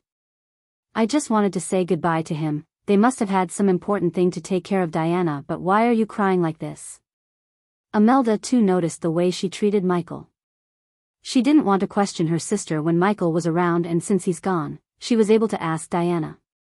Because Ghost is my son, Imelda. She burst into crying more after speaking these words. The grief, regret, and pain overwhelmed Diana's heart. Diana, he's not your son. You know he can't be. Amela's heart began to beat faster and faster. She could still remember that night vividly every time she closed her eyes. She wanted to forget about everything that happened that night, but until now, she was unable to. No. He is my son, the wishing stone. It worked. Diana stood up, wiping off the tears from her face. She then flicked her wrist as a multicolored gem appeared in her hand. It flickered a few times before losing its shine. This is the stone Noah gave you. Imelda was speechless. She was stunned when Noah gifted the stone to Diana on her birthday.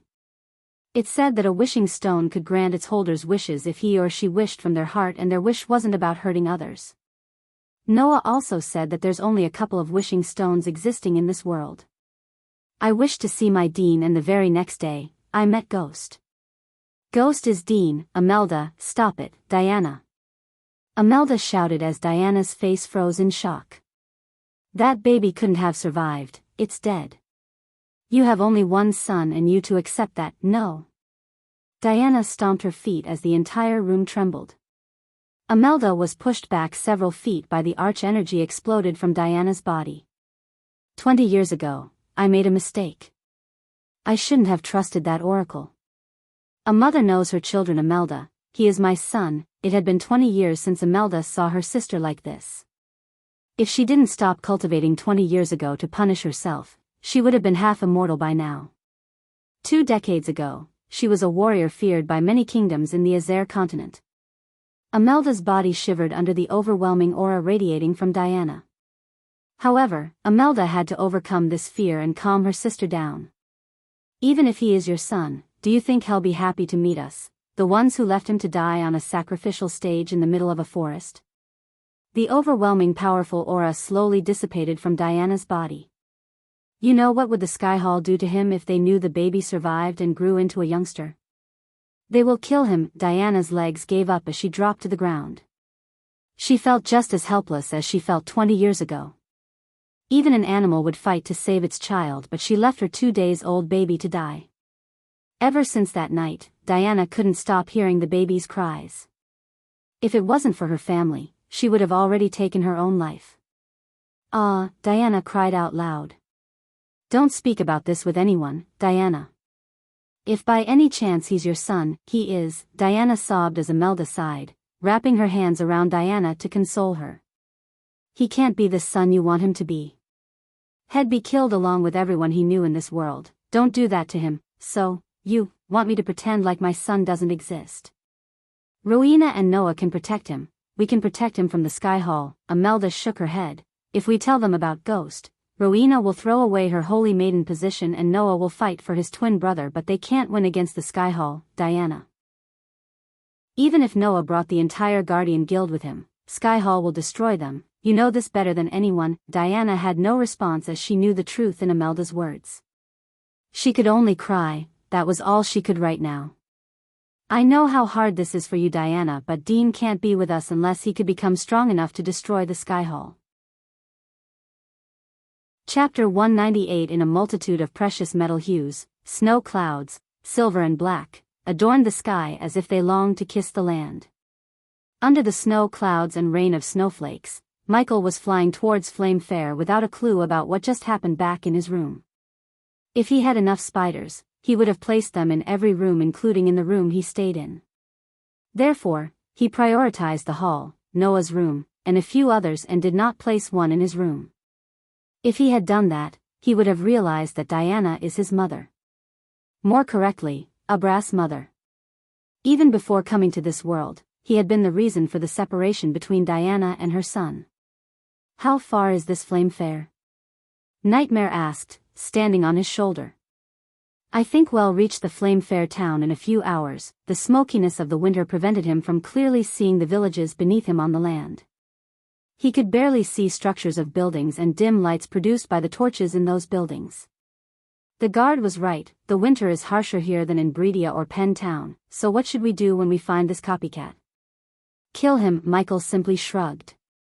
We have 3 days until the auction, which means we have 3 days to find this copycat. What if it's like Gaia said? What if this copycat is a Guardian's doing?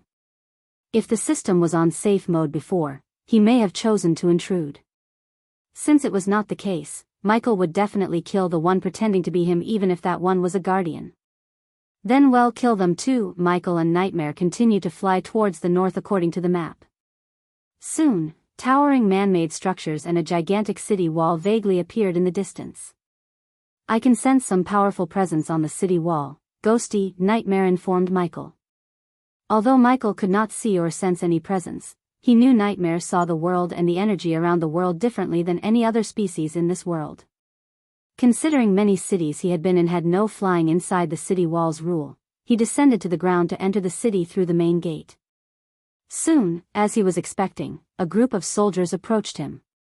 Another Nightcrawler hunter, I presume. The person who was leading the guard patrol was a woman. She stood at least 7 feet tall with the structure of a professional bodybuilder. Her bulky structure seemed bulkier with the jade green armor that was covering her from her head to toe. Regardless of her monstrous height and figure, Michael stayed calm, except his heart skipped a beat when he saw the golden G etched onto her chest plate. A guardian. Michael's mind quickly recognized the symbol. It was the same symbol he saw on Peyton and Xanalis' robes. He quickly willed himself to sense her cultivation level. She was just a few months of cultivation away from reaching the core strengthening stage. Coupled with her physique strength and the power of her armor, he knew it would be difficult to defeat her in a one-on-one battle unless he fought her as Lucifer. Ha ha ha, look guys, he came to hunt the Nightcrawler with a fucking dragon, the woman laughed, pointing her gigantic hand at Nightmare. The soldiers in ironclad armor behind her let out an awkward smile mixed with shock and surprise. The appearance of a guardian and what he heard from the guards at Noah's home helped Michael get a good idea about what she was talking about. Just when Michael was about to ask her a question about hunting Nightcrawler, her smile disappeared from her face and was replaced by a stern look. I know who you are. Humph, you must be the guy who's calling himself Ghost, she snickered. Nightmare bore his sharp razor teeth because of the way she ridiculed Michael. Do I know you?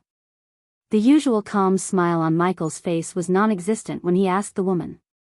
Rejecting Peyton's offer to join them as one of their lackeys certainly made an impression about him on the Guardians, and Michael knew it. Pay 2,000 gold to enter the city and hunt Nightcrawler.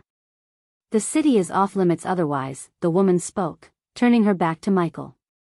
So be it. Michael knew there's no point in arguing with this woman as he threw a pouch containing the gold to one of the guards.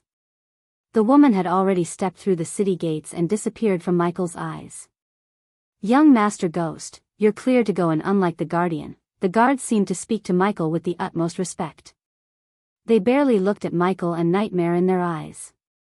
It might be respect or fear, but Michael didn't care which. He just nodded with a smile before walking into the city through the main gate. The city of Flamefair was built in the shadow of an enormous mountain and was truly a leading-edge wonder. Its uniqueness was matched by the backdrop of a majestic mountain that has helped shape the city into today's city. The skyline was scattered with distinct skyscrapers, and they had been designed to adorn the city and each other. When Michael took his first step into the city, he saw the usual buildings such as smithies, bakeries, lines of houses, and clothing stores as he would have in any other city. However, what made Flamefair distinct in his eyes was how barren and empty the streets were. Even if this was the winter season, he knew a large city like this shouldn't be this empty and lifeless. He saw 0 people on the streets except for patrolling soldiers. Is that a dragon? Who is he? That's one majestic creature. He's making himself the target of the Nightcrawler. Bad move, he heard the patrolling guards murmuring, while just a sight of Nightmare standing on Michael's shoulder was enough to impress the guards and increase his badass points. Where to? Nightmare asked as Michael began to walk through the snow-covered main street.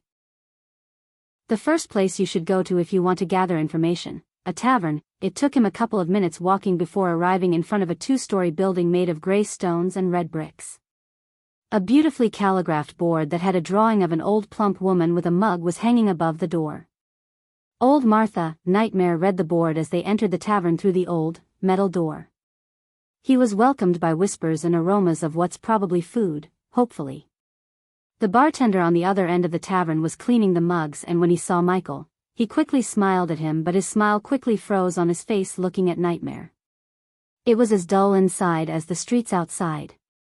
Hard wooden beams supported the upper floor and the rows of small, molten candles attached to them.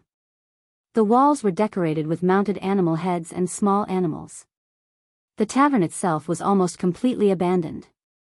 On the walls of the tavern, Michael saw a wanted poster. Dark, curly hair clumsily hung over a skinny, frowning face. The man on the poster wore a monocle that gave rather an evil vibe. Nightcrawler. Nightmare read the name while Michael grabbed the poster from the wall. 100,000 gold coins for whoever brings the Nightcrawler to Duke's palace, dead or alive. That's a huge bounty. Michael placed the bounty poster in his system storage before walking to the bar counter. Young Master, we don't allow dash. I'm sure you'll make an exception, the bartender stuttered, staring at Nightmare. Before the bartender could finish his sentence, Michael slid a small pouch of gold count to the bartender to shut his mouth. There were more than enough coins for the bartender to make an exception to his no pets allowed rule. Since that was the case, the bartender forced a smile out. He was still freaked out about the dragon staring at him. Ding! Congratulations to the host for successfully being a badass. The reward is 400 badass points. Ding! Congratulations to the host for successfully being a badass. The reward is 300 badass points. Just walking into the tavern with Nightmare granted Michael badass points as he always expected because having a dragon as a pet was definitely badass. Why so serious? Let's light up this place. Michael turned to look at the few people in the tavern. Drinks are on me, Ghost of River Town. Michael hoped they could identify him with his name, and when he saw the people slightly drop their jaws, he knew they recognized him. Ding! Congratulations to the host for successfully being a badass. The reward is 400 badass points. Yeah.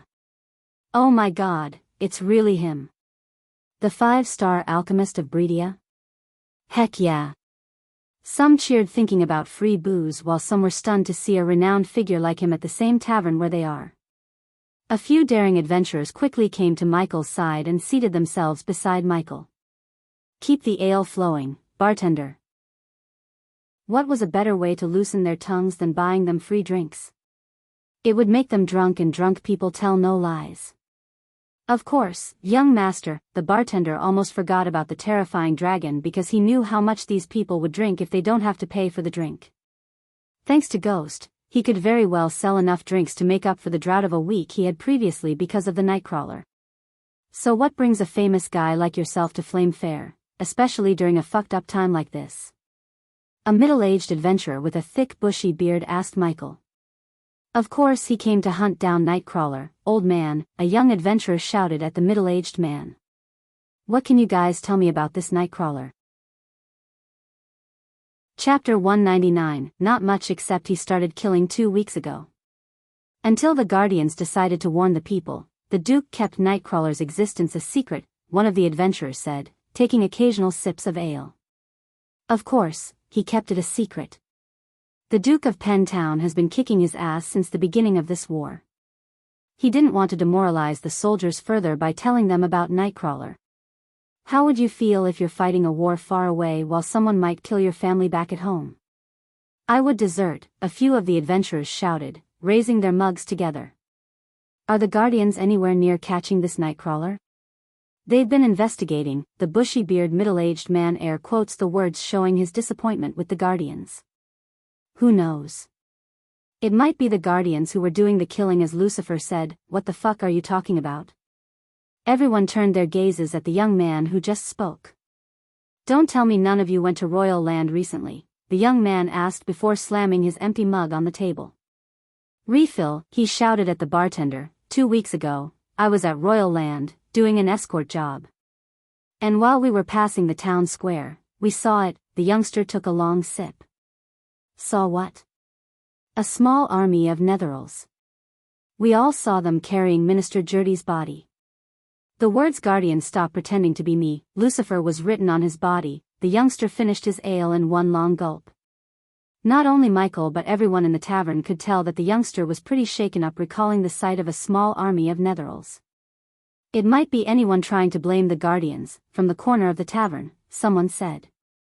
I never said what happened next. The youngster slammed the mug again. When the Guardians approached the body, Jerdy's body exploded and the blood formed the words, Lucifer is watching everyone in the sky. Only Michael knew it was not blood but fireworks he brought from the system. It was obvious this youngster exaggerated the last part, but exaggeration would be good for Lucifer's reputation. Now tell me what or who could control the mindless Netherals and write in the sky in blood? I'd say it's Lucifer. Of course it's Lucifer. I heard of Jerdy.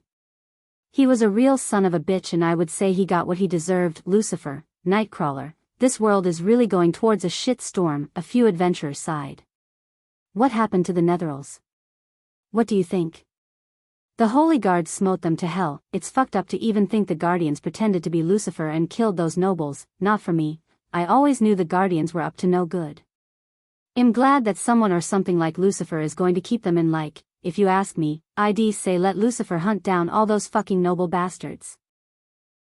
Most of them deserve worse than dead. Michael was slightly amused to see most of the adventurers in the tavern support Lucifer. If most people in the continent think like these adventurers, anyone Michael kills would be branded as a sinner by the people, which was exactly what Michael wants. What more can you tell about this Nightcrawler? Before the conversation completely turns towards Lucifer, Michael asked the question. Though the Guardians announced Nightcrawler's existence, they didn't share much except he kills people at night. Yeah, no shit. How many people did he kill? Michael asked. 6, I think. Nah, with Lucan a few days ago. It'd be 7. If you want to know more about him, you should go ask what's her name again. The bushy-beard adventurer rubbed his beard trying to recall the name. Nesta, she's the one leading the task of catching Nightcrawler. Yeah, Nesta, the bearded adventurer exclaimed. But be careful, I heard she has quite a temper. If I were you, I don't want to piss off that giant, Nesta, huh? Michael mumbled under his breath. If she was in charge of catching the Nightcrawler, Michael knew killing Nightcrawler as Lucifer would teach her a lesson. However, his first priority before starting the hunt was gathering more information about the Nightcrawler. After getting as much as information he could from them, Michael rented a room in the same tavern. Considering Michael multiplied his business by many folds, the bartender, also the owner of the tavern, was happy to give Michael his best room for free. Of course, Michael knew it was also a business tactic, as he could later double his prices, saying that the famous 5-star alchemist, Ghost of Rivertown, stayed at his tavern. System, bring up my status window. Lying on his bed, he ordered the system as the familiar window appeared before Michael's eyes. System version 3.0 host, Michael cultivation level, core formation stage, level 3 experience points, 0/4000000 badass points. 8,500 skills and spells, Wind Blast, LVL2 Responsive Shield, LVL3 Environment Scanning, LVL2 Ignitia, LVL2 Lightning Dash, LVL2 Energy Devour, LVL1 Death Range, LVL2 Techniques, Swords of Destiny, 90% Mastery Ring of Fire, 57% Mastery Occupation, Core Disciple of Sunrise Sect, the Guardian of Sunrise Sect, Lord Lucifer of the Abyssal Status, Healthy Goals. Control the world, rebuild the Order of Death. Utility function, Banker, LVL3, ratio, 1,000 gold coins, 10 badass points, Wealth, 2,170,000 gold. Special trait, 5-star Alchemist, 3-star Inventor. Subordinates, Gaia, Warrior, loyalty level 100%. Raylene, 5-star Chef, loyalty level 97%, base of operation, Sunrise Sect, the Abyssal. I need to upgrade my spells and banker function. Host should really consider taking a loan and upgrading the spells. The system sounded extremely greedy. Nah, for the time being, I don't want any more loans from you, Michael said as he remembered something about Nightmare. Hey system, now that you're online, can you make Nightmare a royal dragon? It would take 400,000 badass points to make a forest dragon a royal dragon. He was with the system long enough to tell the greedy system was hiding something. Spit it out, what? The host should get more badass points if you want to make your pet dragon a royal dragon. What the? Are you arguing with me now? I know you know a second method system. For a moment, Michael heard a sound like the system sighing. Or you can find a royal dragon and pay the system 50,000 badass points to start the ritual to transform Nightmare into a royal dragon. That seems reasonable. See, we can work it out, Michael chuckled. System, with my current inventor level, I cannot make the thermal camera. So, can you do something about it, like turning the camera I make into a thermal camera? The host can buy a thermal chip from the system store for 200 badass points. Excellent. Why does the host want a thermal camera anyways? This place is basically under lockdown. Anyone who ventures outside at night will be a suspect. If I want to find out what's going on without getting into a fight with Nesta, I have to send out a drone to first survey the area. Who knows? With a little bit of luck, I might find the Nightcrawler himself. Michael knew that if Nightcrawler was able to venture out at night without getting detected by the Guardians, he might have something interesting with him to cover his tracks. It was highly unlikely that even an assassin could kill a noble in his own room, especially after the city had been put under the surveillance of the Guardians.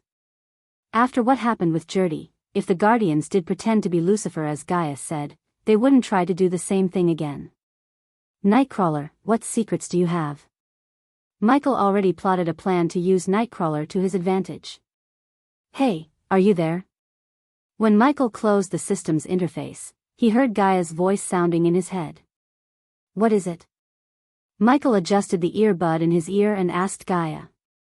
They really fucked up Arias Brothers. Human, what do you mean really fucked up? Nightmare quickly placed his little head over Michael's ear to eavesdrop. The slave mine was not only used to mine iron but it was also used for traffic organs and sick experiments on the slaves. You really need to get down here. I don't think they'll last long. They'll put some special healing potion into the interlinked space ring, give it to her. It will keep them alive until I come, got it? By the way, how's your hunt for the killer going? Still collecting information but I'll finish it soon. What's Dickie doing? Michael noticed the smile on Nightmare's face. It was surprisingly beautiful, for a dragon. He's here, he said. Keep that lizard safe. Don't let him get into trouble while I'm away. Yes, Mother, Michael chuckled and he could hear Gaia giggling on the other end. After giving the healing potion to them, I'm going back to the sect to see how things back there, then I will put some instructions for Olivia to study in the ring, give them to her. He already assigned the task of studying all the herbs and their characteristics in his herbal garden, and since he couldn't be with her all the time to guide her, Michael wrote a few pointers in a book for her to study. If she could become extremely loyal to him, he would make her the head of his alchemy business chain as he was planning. Will do. Just stay safe out there, she said in a gentle voice before cutting the call. Chapter 200. The next day Michael woke up before everyone at the tavern.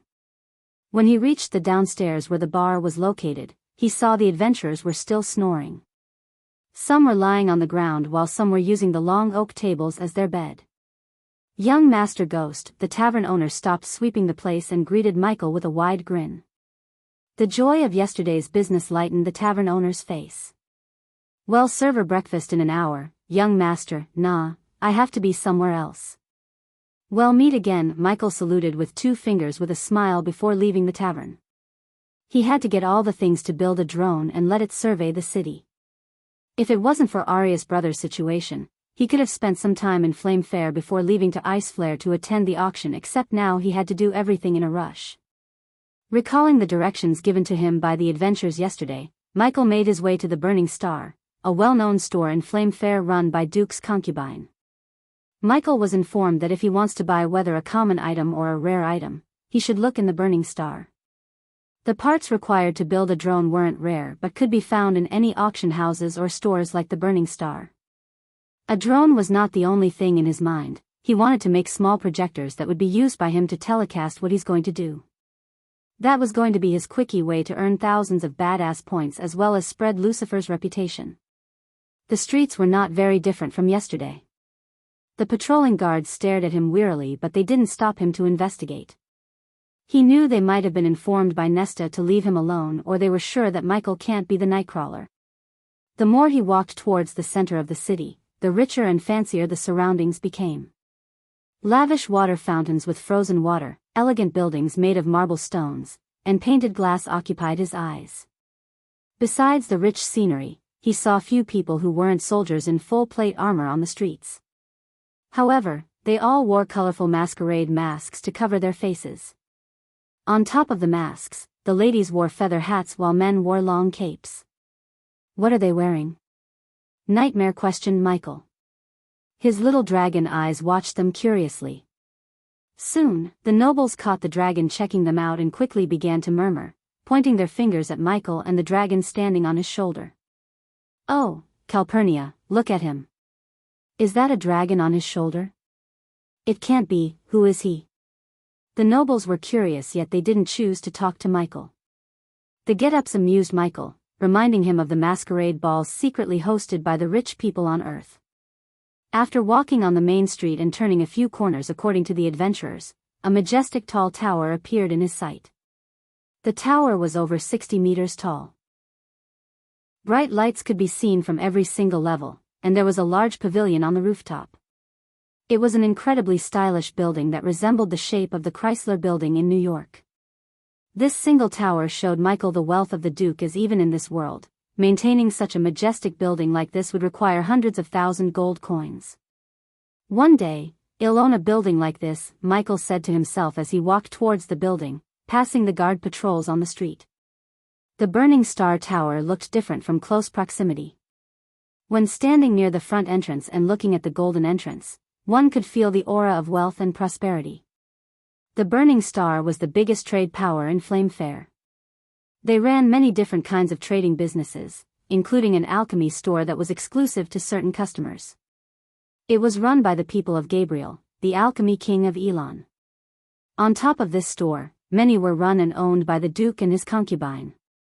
The Flame Fair was huge and cannot be compared with Bradford or any other 3 major cities in Breedia.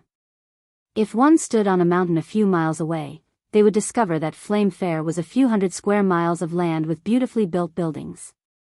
The whole city was filled with a magnificent atmosphere, and even during a time of war like this, the city would still be illuminated with lights. They entered the brightly lit Burning Star Tower. When he opened the glass doors, he was welcomed by a warm wave of air. Nightmare could see the hidden arrays around the large spacious hall that were warming the air inside, so the customers would feel comfortable. The first floor was a trading space with small shops built within. These shops were not run by the Duke and his concubine. They were spots rented out, and the Duke would only collect rental payment from them.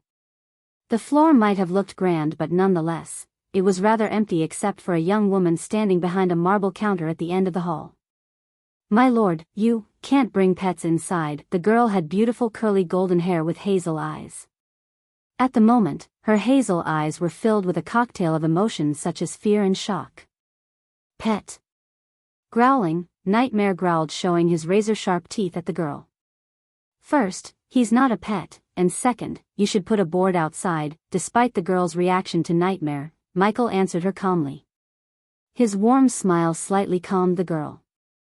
He knew she was just doing her job and there was no need to make this a big deal.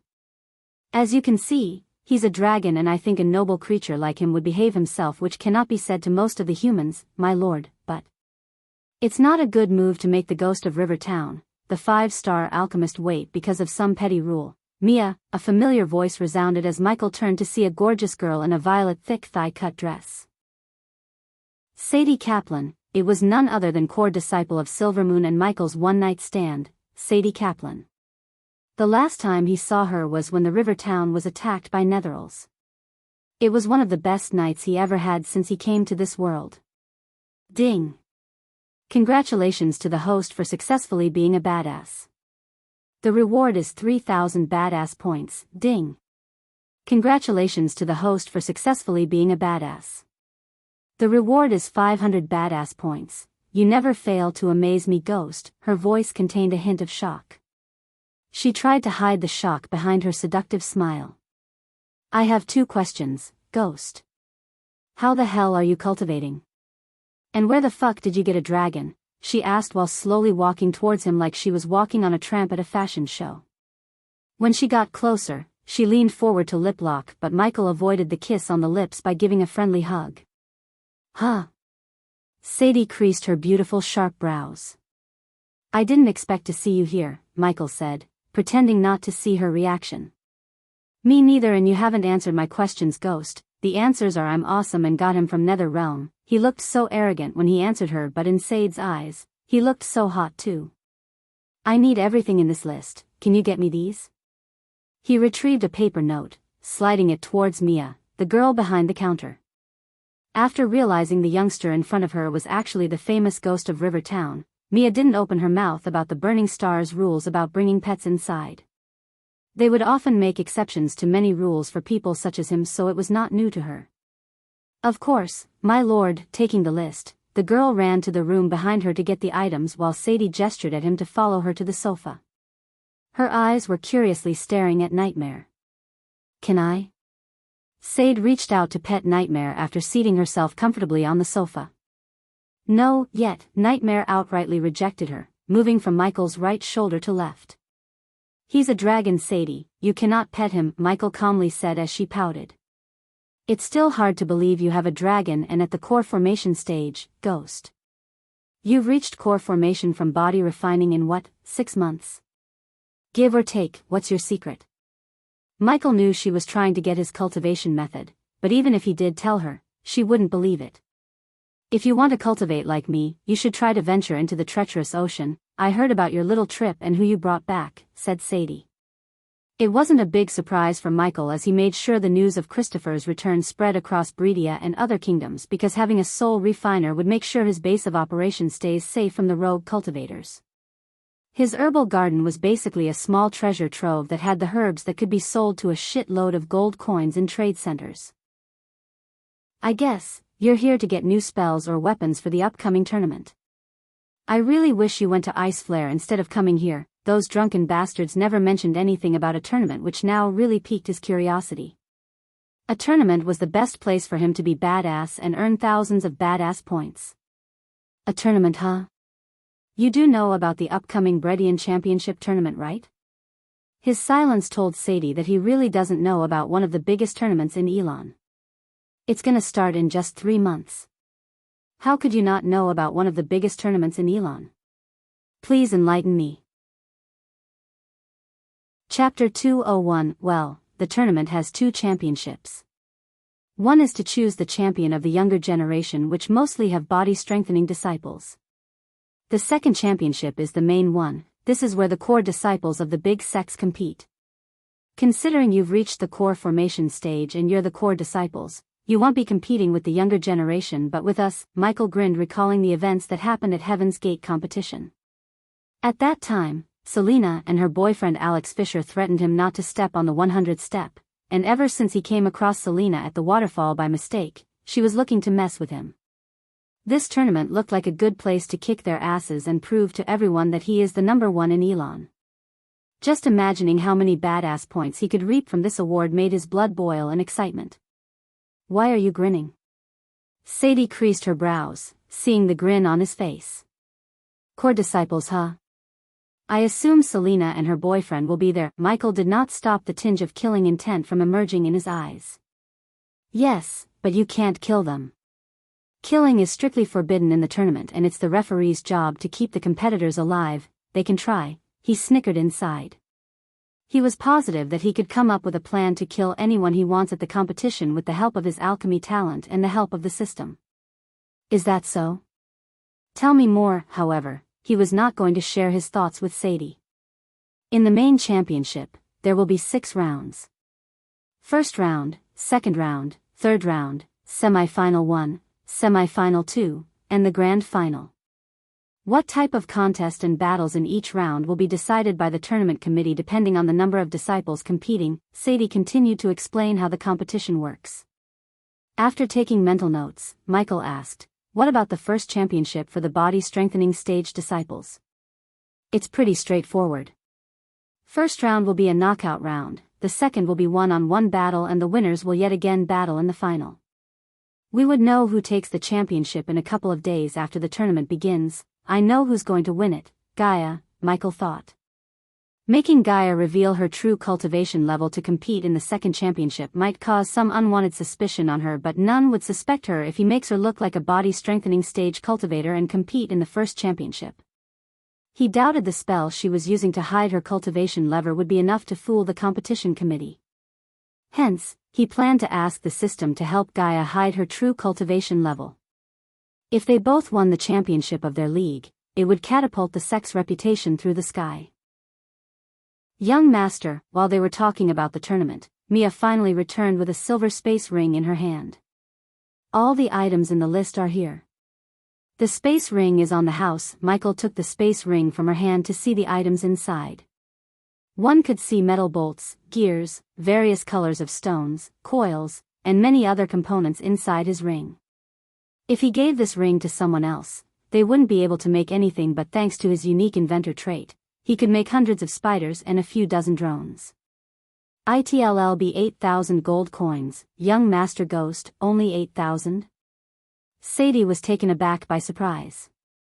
She thought he's here to buy a weapon or potion recipe, which would have definitely cost more than 20,000 gold coins, yet what he bought was only 8,000. The host should have brought all the items in the system's store, as it would have been high-quality items and saved you the time you've wasted here. The system's annoyed voice sounded in his mind. I could have if your prices weren't so outrageous. I can't afford to spend the points on anything unnecessary for now. Michael entered the system to reply. Take a loan, host. Didn't I make myself clear before? I don't want any more loans, hee. You will take a loan. He was stunned for a moment hearing the system's laugh. He could swear that the laughter seemed sinister. So you can now laugh, good to know. Why do you think I'm gonna take a loan? However, the system did not reply as it went silent. Knowing that it wouldn't answer him no matter how many times he asks. He just exited the system and sighed in his heart. The space ring alone would cost 10,000, but yeah, I can see what's happening. It wasn't uncommon to see trade centers like the Burning Star give discounts or freebies like this to establish a good relationship with figures like Michael, a 5-star alchemist. Michael accepted their gesture with a happy smile before willing the system to place stacks of 8,300 gold coins on the ground. Keep the change, Mia. It was nice to see you again. Sadie. Michael turned his gaze away from Mia and looked at Sadie. Why don't we talk in private, in my room? Mia's cheeks became red hearing the seductiveness of Sadie's voice. I have somewhere else to be, Sadie. Besides, I have a girlfriend now. Does it really matter? Sadie shamelessly leaned forward, but Michael took a step back. She tried to seduce him but never tried to use her telepathic abilities, as she saw what happened to Nyla when she tried to use the tactic on him during Heaven's Gate competition. It does. Well, meet again, he said as his face was void of any expression. Looking at the way he acted, Sadie didn't feel annoyed at him but desired to find a loyal man like him, as none has ever rejected her because they have a girlfriend or boyfriend. She wanted to meet the lucky girl who got a man like him. Sadie let out a long sigh before turning back to walk to her room. Mia was busy counting the gold coins as he failed to notice a tiny spider following Sadie. Does the host plan to fly to the dark forest and then fly to Ice Flare from there? I was going to, but now I know you have a better way. Am I right? There is, the system said as he entered the system and saw a blue card with a golden outline floating before him. Function name, Runic Teleporter Function. Enable the host to instantly teleport to the base of operations and the places marked by the system. Upgradable, no, say the word and the function will be enabled. The system tried to rush him, but he had a few questions. I have a few questions, like what the heck is the price? Michael raised his voice at the end of his sentence. Only 15,999 points. The host can accept a loan of 20,000 points and enable the function. This is what you were planning, he sighed, realizing the meaning of the system's words before. He really didn't want to take another loan, but this function was very tempting for him as it would be a great help traveling between kingdoms. However, he couldn't help but feel there might be some catches to this function. I assume there are some restrictions. The runic teleportation function cannot be used during a battle. The runes can only be placed in less populated places. Runes are free to place, or do I have to pay you? Each rune will cost the host 4,000 to 10,000 badass points depending on the distance between the host's current location and the destination. The system's words made his brows raise as he had one more question for the system. Does this function only let me teleport? No, the host can teleport subordinates and familiars with him for no additional cost. That's a surprise, said Michael, thinking deeply about taking the loan and buying the function. This does save me a lot of time and energy, he said to himself before taking a deep breath. System, give me a loan and buy this function. Wonderful. The system sounded pleased to hear his answer. Soon afterward, his badass points went from 8,500 to 28,500, and then it decreased to 12,501. Now that he had the runic teleporter function, a new jade green window with a list of names appeared in front of him. Currently, there were 2 names on the list, Sunrise Sect and the Abyssal. Both of them were his base of operations. However, he had to place a rune somewhere in Flame Fair before teleporting to Abyssal. This would save him the time of flying back to Flame Fair from the Dark Forest. On top of saving time, he could now be Ghost in one kingdom and be Lucifer in another with ease. If he had to find a downside of this function, he would say it's the restriction of being unable to use the function during battle. Considering there was another upgradable teleportation spell in the system store, the restriction was understandable, as if he desired to teleport during a battle, he had to buy the upgradable teleportation spell. The reason Michael didn't buy the teleportation spell was according to Gaia. The teleportation spell was considered as a legendary spell in this world. Therefore, if someone saw him teleport during a battle, it would make him a target of many. He decided to buy the teleportation spell only after he reached the core strengthening stage. For now, the lightning dash was a perfect substitute for the short-range teleportation spell. Since I got a loan and bought the function as you recommended, can you show me the places on Flamefair where I could leave a rune? A map of Flamefair appeared before him with a few golden dots on the holographic map. That's the tavern. He quickly recognized the place the golden dot was on as the tavern he spent the night. Good, he began to walk in the tavern's direction while moving the spider he left at the burning star to a dark corner in Sadie's room. Chapter 202, How do I place the rune system? Standing in a dark alley near the tavern, Michael questioned the system. Place your right hand on the wall before you. A prompt will appear. All right, said Michael, placing his right hand on the brick wall in front of him. This is a suitable place for a teleportation rune. Does the host wish to mark this area and add the location to runic teleportation locations? Yes, the very next second he agreed to the system's prompt. A dim golden light appeared from his right hand. The dim light then transformed itself into an orb of light before it disappeared into the wall. He opened the teleportation locations in the system to see the name Flamefair Tavern among the list. Looking at the list, he only needed to focus his gaze on the name Abyssal as another prompt appeared. Does the host wish to teleport to the Abyssal? Yes, and equip my Lucifer armor. An unearthly humming sound rang in his head while everything began to turn dark around him. Fuck. Michael stumbled on the wall as he felt like throwing up. The world was spinning around him as every muscle in his body ached. Teleportation was not a new experience for him. Regardless, using this function was a whole new experience for him. The host is feeling the aftermath of the teleportation. Your body will soon adapt to the new experience, and next time you teleport, you won't be feeling like this. Michael's legs trembled as he leaned on the wall, waiting for his body to feel better. After taking a few deep breaths, he looked around and realized that he's standing in his room in Abyssal. The fancy bed and sofa Gaia forced him to buy was a dead giveaway. Yuck. Michael heard something hitting the ground as he turned to see Nightmare throwing up on the floor. Yuck, his shiny crimson-red scales lost their glow. Nightmare tried to speak, but all that came out of his mouth was the meat he ate yesterday. Stay in this room. Don't come outside, I wish. Yuck, Nightmare threw up again. Michael steadied himself before leaving the room. Navigating through the dark halls and corridors, Michael reached the throne hall. I should put lights on this place. It was a place built by the Order of the Death for the Dark Lord, but it didn't mean the place to be dark. He wanted to put some lights on so Abyssal could feel less gloomy and dreary. Considering Gaia left the Abyssal to go to the sect, the throne hall was empty. Instead of calling Dalar to ask where Arya is, Michael walked towards where the rooms were located. After entering the corridors, he could feel the energy fluctuations around Dalar's room. It was obvious that the orc was cultivating, and he had no intention to interrupt Dalar's cultivation. With the help of environmental scanning, Michael sensed a life presence in one of those rooms before him.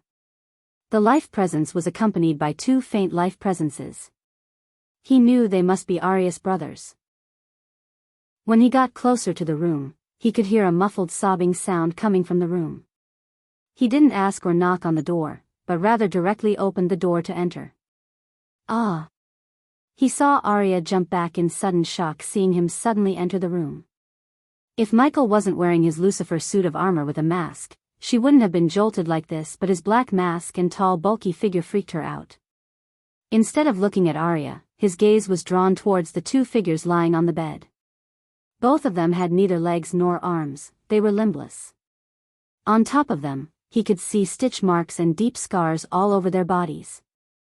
They might have looked handsome before, except they were now anything but handsome. He could even see that someone had burned their hair. They were tortured and then experimented on, he thought to himself while walking towards them. She said, "You can save them." Arya mustered up her courage to walk closer to Michael. She stuttered as her body shivered. It was a sign of anger and helplessness. Arya stared at him expecting an answer, yet she got nothing. Her eyes welled up slowly, losing the last bit of hope she had for saving her brothers. "System, can we do something about them?" After looking at their state, he realized that even his alchemy skills weren't enough to save them. No matter how hard he thought, he couldn't find a potion or pill that would help them grow limbs. The system requires 500 badass points to scan their bodies. Take it, a layer of light covered their bodies before vanishing. Arya couldn't see the light layer as Michael did. Besides the lack of limbs, organs such as kidneys, pancreas, and energy veins were removed from them. They were removed while they were still conscious. On top of this, they were tortured to the point that pieces of their souls had already departed from their mortal bodies. The system also found residues of various chemicals in their blood and brain which could make healing them difficult. "You can heal them, right? Healing them will ensure her absolute loyalty. Plus, I have a feeling that these two will also be valuable subordinates to me in the future. The system can heal them for a price." "No shit, 50,000 badass points for healing the body and 25,000 badass points for growing legs and arms for each. Fuck," he cursed in his heart. 150,000 badass points were not something Michael could spend leisurely. He could upgrade his spells and use the points to become stronger. This made him think that whether healing them would be worth it. He knew that only Arya could give him the answer. Given her ability to completely hide the energy radiation from her body, if she could become a deadly assassin by training and cultivating, her loyalty would be priceless to his cause. The way to earn her absolute loyalty was by healing her brothers. Healing them is the best course of action, the system said, but he knew the system was saying this to make sure that he would heal them, thus giving the system his badass points. Michael always trusted his guts, and currently, his guts told him that Arya will be a worthy subordinate. He turned his gaze away from the bed to see Arya staring at him as tears were rolling out of her bloodshot eyes. Her parents were killed, she lost her brothers, sold to another continent as a slave, saw her best friend burned alive by a noble, served under a clown to kill nobles, and when she thought she's going to reunite with her brothers, her world was yet again turned upside down. Looking at Arya, even Michael felt pity for the girl. Besides the lack of limbs, organs such as kidneys, pancreas, and energy veins were removed from them. They were removed while they were still conscious. On top of this, they were tortured to the point that pieces of their souls had already departed from their mortal bodies. "I can also sense residues of various substances in their blood and brain which could make healing them difficult," he repeated the words of the system to fan the flames of her emotions. First, he wanted to feel so helpless before giving her a ray of hope. Arya's legs failed her as she dropped to the ground after hearing his words. Anger and helplessness started to cannibalize her soul. Healing them is not impossible. However, it will take time. Her heart skipped a beat as she looked up at him. Her mouth kept opening and closing without uttering a single word. "Your absolute loyalty is my price for healing your brothers." Arya had nothing to give him except her body, and she was ready to give herself to him if he could heal him and required her to do so. Yet, he didn't ask her body but loyalty.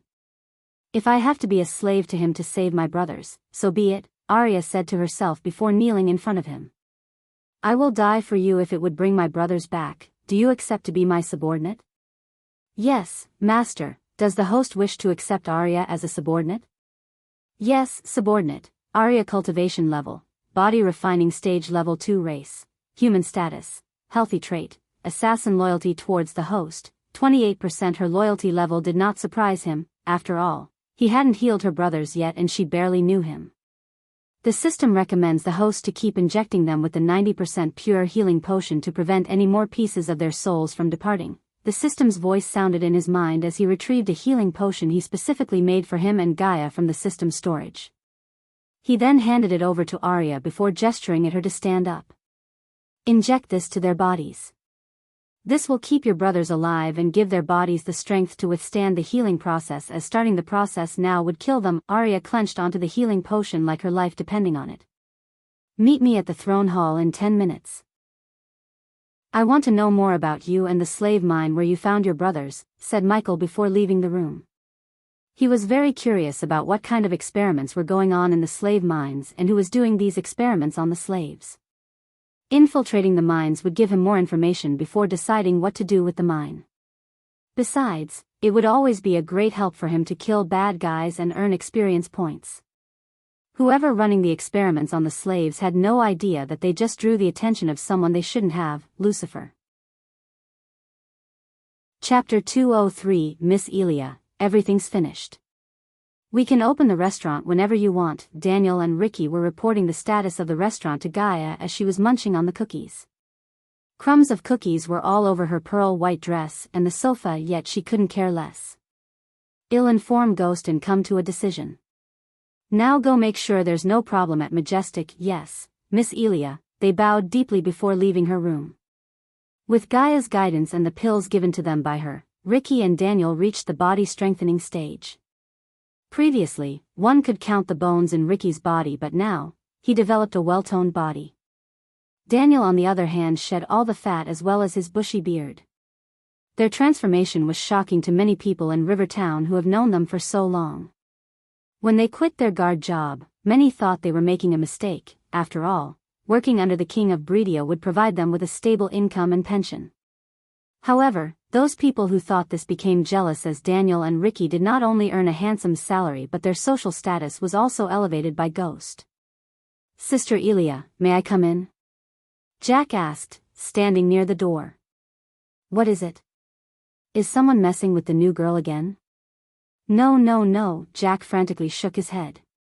Only yesterday, he saw Gaia beat the shit out of a guy who groped the new girl at the counter's ass. She was so ruthless that she set the guy's butt on fire. She's doing fine, considering a portion of the profit they were making in Majestic is going to the sect. Gaia hired a female disciple of the sect to be her assistant. By being Gaia's assistant meant that the girl has to do everything that Gaia does at the Majestic, including the occasional curses at the customers to keep them online. Thanks to Ghost and Gaia's reputation, there weren't as many unruly customers as when they first opened the Majestic. On top of the girl, Gaia also hired a group of adventurers as the security in case someone tried to steal or attack the Majestic while she was away. Even if the adventurers couldn't stop the attacks, they would function to slow down the enemies a bit by either getting killed or wounded. Miss Ella is here to meet you, Sister Elia, go and tell her to come in. Soon after Jack left the room, Ella entered the room. She was still in full black with a hood covering her burned skin. Seating herself on the sofa, Ella looked around, searching for Ghost. He's Colonel. Tivating. Tell me, how's your thing G-I-I-N-G? Words barely escaped her mouth, which was filled with biscuits. With everything you've given me, most of the disciples, teachers and elders will follow me. Most? You've got a specific number in mind? We've 140 disciples, 23 teachers, and 6 elders. Out of them 100 disciples, 15 teachers, and 4 elders are on my side. The rest of them were too loyal to Matthias or too stupid, said Gaia, placing the empty cookie jar on the table. Alright, I'd say we put this merger on the road. Demand the election to vote for a new sect leader now. Since you've got the majority of the elders and teachers at your side, you can easily win it, but something tells me you would have done it by now if there isn't a problem with that plan. Ella sighed, nodding her head. Matthias found a loophole in the document written by the founders. The election can't be held for another couple of years. Fuck the elections. Gaia punched the sofa in anger. Enough of this election shit. Let's kill this fucker and be done with him. No way we can kill him. The only reason he's still not killing me or my supporters is that he's afraid of your previous sect master, the Soul Refiner. Besides, nowadays, he's not leaving his room and always cultivating. This seems like a good test for Arya. Gaia remembered Arya's ability to pass through defense arrays without triggering them. Handing over the operation to kill Matthias would be a good test for Arya, Gaia thought. Wait a sec, she said to Ella before going to the kitchen. Ella saw her coming back with a flower vase. Put this near Matthias' room. Well, take care of the rest. What is this? You don't want to know. Just do what I said. Next time, give me a fucking UAC warning. Gaia threw up on the floor after Michael brought her to Abyssal by teleporting her. It's a new teleportation scroll I just created. You'll get used to it, I better be. He gave a few minutes to stabilize her body. Gross, Nightmare said, hovering over her head. Go away, Yuak, she swatted Nightmare away before continuing to throw up. Considering she filled her belly with cookies, it took her a few minutes to empty her belly. Here, Michael gave her a bottle of water and wiped off her mouth using a kerchief. Don't you have a juice or something, thut? Michael slapped the back of her head. Just drink the water, Raylene really spoiled this snake, Nightmare ridiculed Gaia. Enough you two. Come, we have work to do, he said, walking towards the surveillance monitors he glued to the wall in his room. Soon afterward, he willed the system to show the feed of Sadie's room. While the system was displaying the feed, he retrieved all the parts he bought from the burning star to start building the drones. Hey look, it's the human who tried to kiss you, Nightmare bit his tongue, quickly realizing that he shouldn't have said this. Yet it was too late as he felt a cold killing intent radiating from her body. What? Relax, I told her that I have a girlfriend. Nesta. However, before Gaia could say anything, she saw him stop whatever he was doing to stare at the monitor. We'll have this conversation later, she mumbled as she stared at the muscular woman on the monitor. After Nesta, a few other youngsters with guardian symbols embroidered on their chests entered Sadie's room. All of them looked very serious. Is it done? Sadie asked Nesta. Yes, Nesta said, throwing a file on the table before Sadie. I assume everyone has read this file, except for Sadie, who gawked cluelessly, nodded their heads. What were you doing? Banging Ghost? Nesta asked as Michael felt the air around him became colder. I wish. Apparently, he has a girlfriend now, good for him. Alright, let me run everyone through the plan again. Listen carefully. Sadie leaned on the nearby wall to listen to Nesta. From an hour ago, we the Guardians and the Duke have withdrawn the troops and recalled the hunt for Nightcrawler. Interesting, said Michael. What's the plan? The plan is simple, Sadie. We withdraw the men, let Nightcrawler crawl out of whatever hole he's in, and when he does, bam. Nesta punched a hole in the wall. We nab that bastard. How? Take a look at all the paintings. Nesta threw the file at Sadie as she began to rummage through the file. Since the spider couldn't cover the photos inside the file, Michael had no idea what the paintings looked like.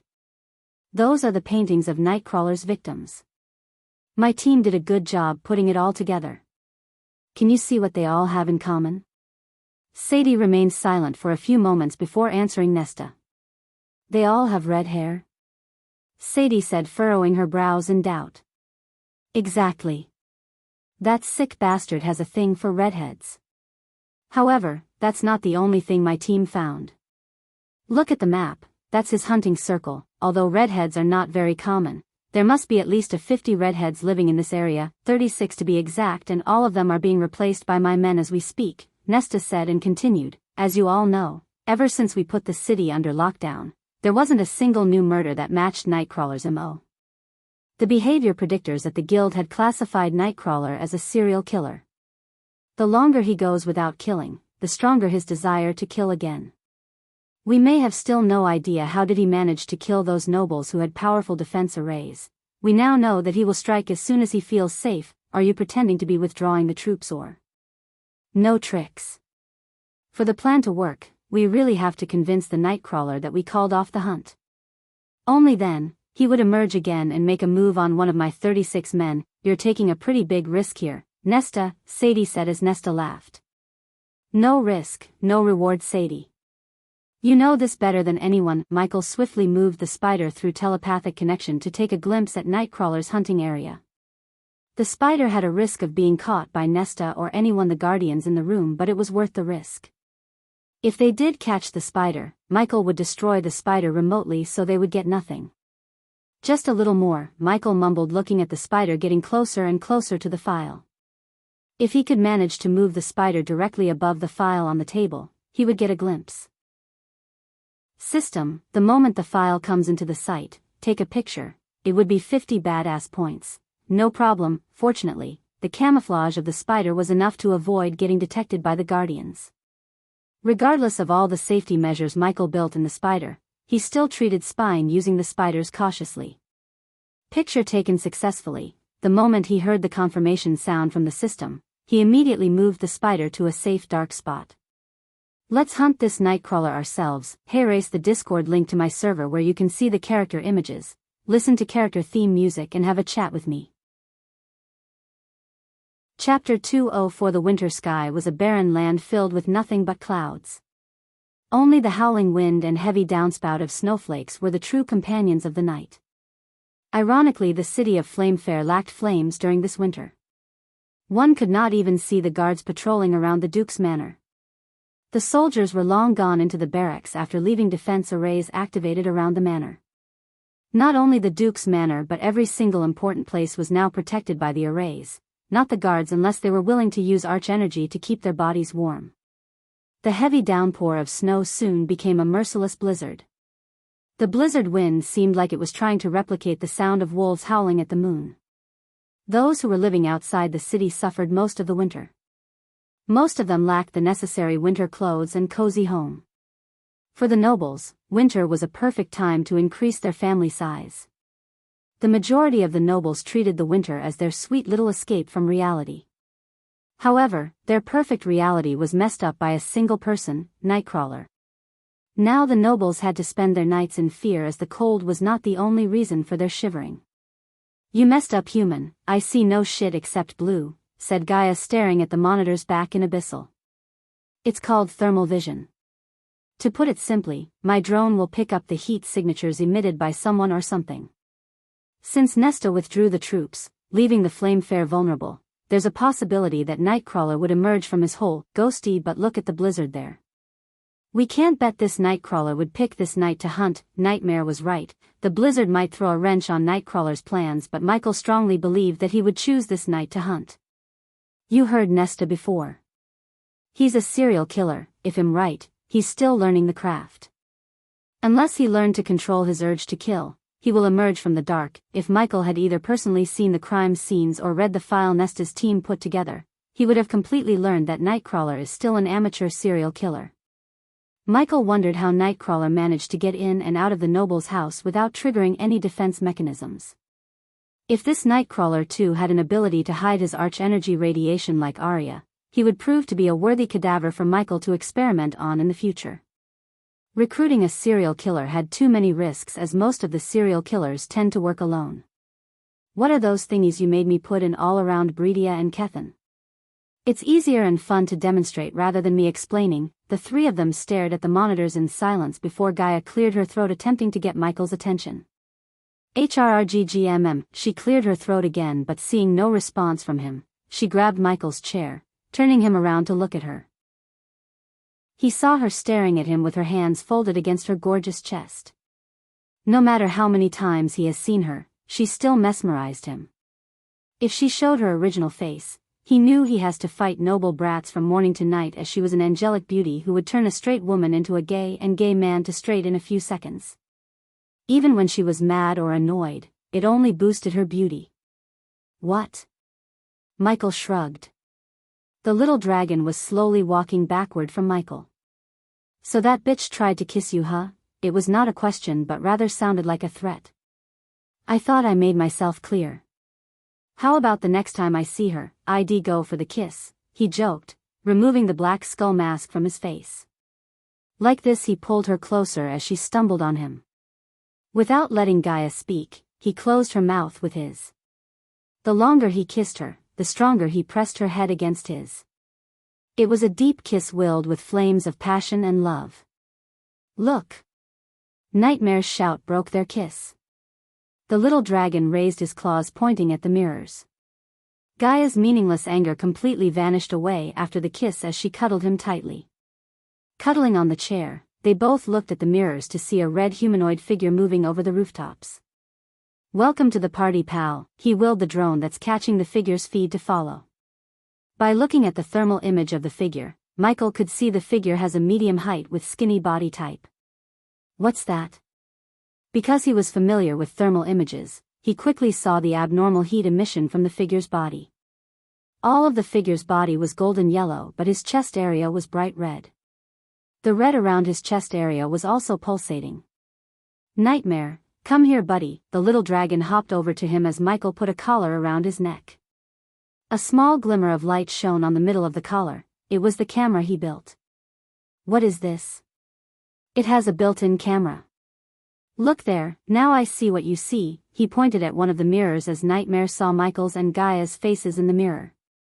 "Plus, there's a mic and speaker attached to the collar. These will let us communicate regardless of the distance." He didn't build these himself but bought from the system because it only cost him 100 badass points. He was too busy building 4 drones and spiders as he decided to buy them from the system rather than building them himself to save time.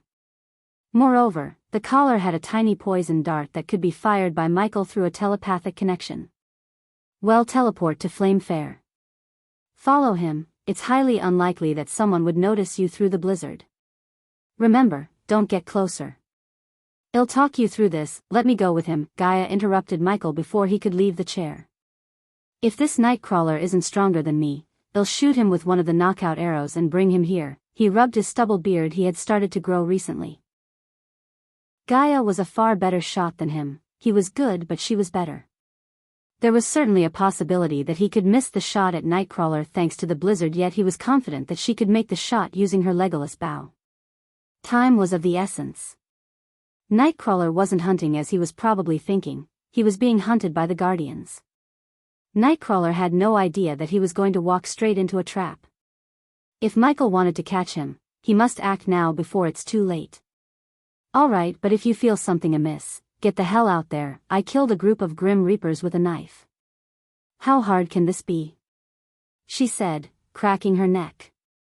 "And I killed a group of trained assassins with an ice pick, but that doesn't mean we should be careless." He stood up from his chair before putting his black mask on. She too wore the mask that he gave her to change her face, and then she put on the black mask to finish her female Lucifer getup. "Oh shit, here we go again," she couldn't help but curse, recalling how bad she felt after being teleported using his new method. She closed her eyes involuntarily. The very next moment, she felt like she was being torn into countless pieces before a sudden chill hit her face. She opened her eyes to see she was standing in an alley knee-deep in snow.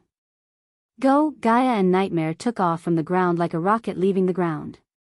In their rush to find some action, they forgot to ask what Michael's going to do.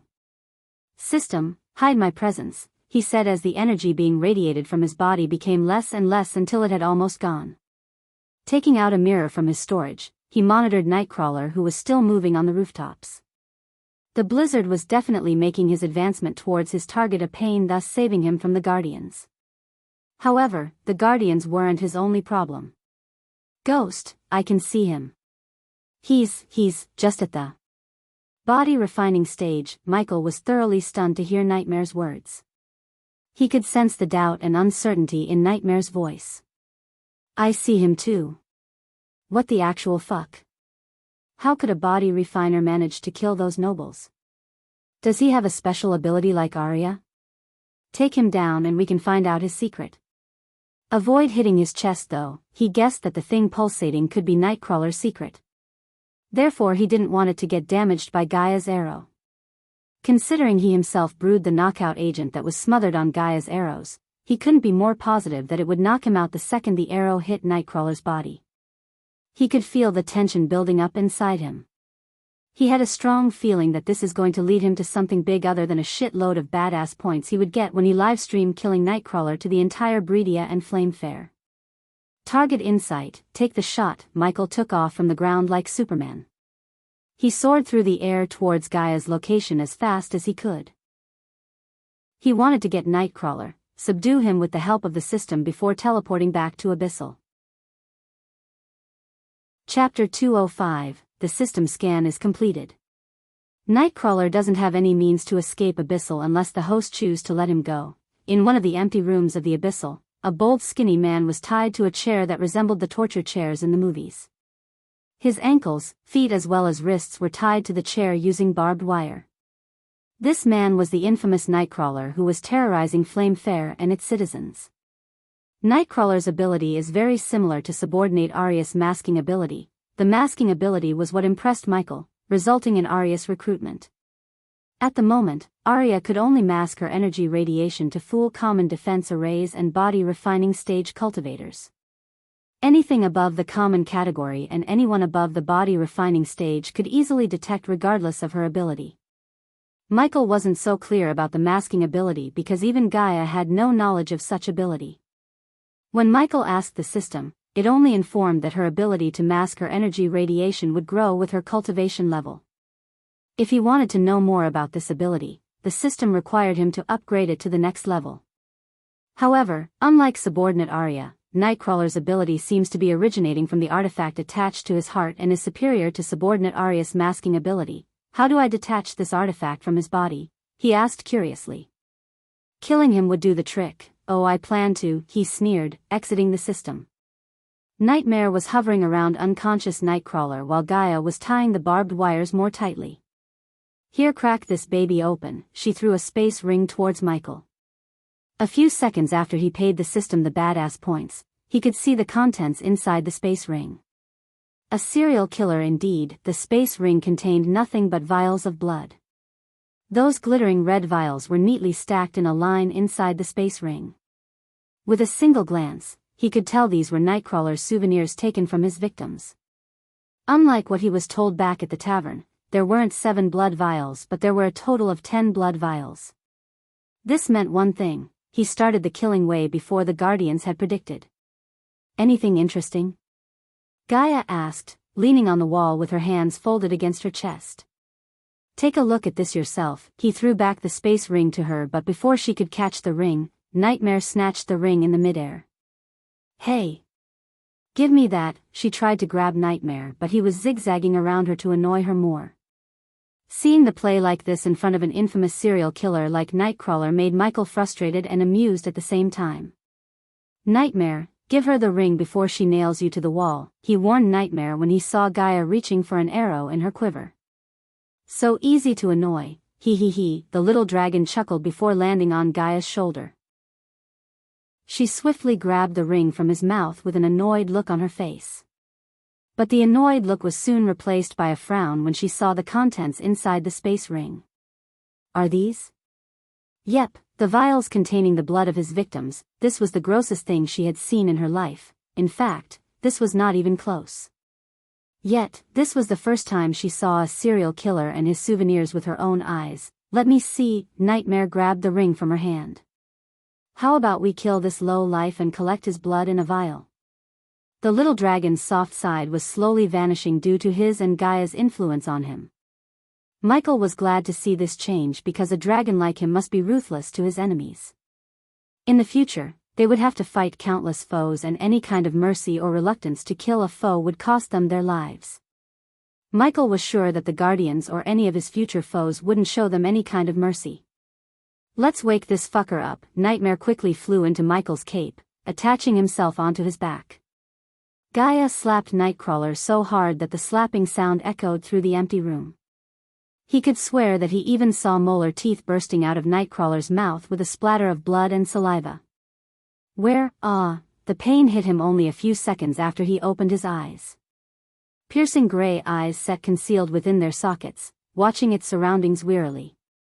As Nightcrawler's vision became less blurry and realization of he had been captured reached his brain, he tried to wiggle against the barbed wire shackling him to the chair. However, the more he struggled, the more he felt the excruciating pain of barbed wire sinking deep and deep into his flesh. Let me go. Both Michael and Gaia saw Nightcrawler frantically trying to move away from them without asking who they were, which meant he already knew the answer to that question. While he was struggling, Michael retrieved the drone from his storage. Gaia stepped away from the drone's camera angle into the corner of the room to blend with the darkness. The light in the drone's camera flickered before emitting a stable blue light, indicating to him that it's ready to broadcast the feed to everywhere Gaia put the projector balls.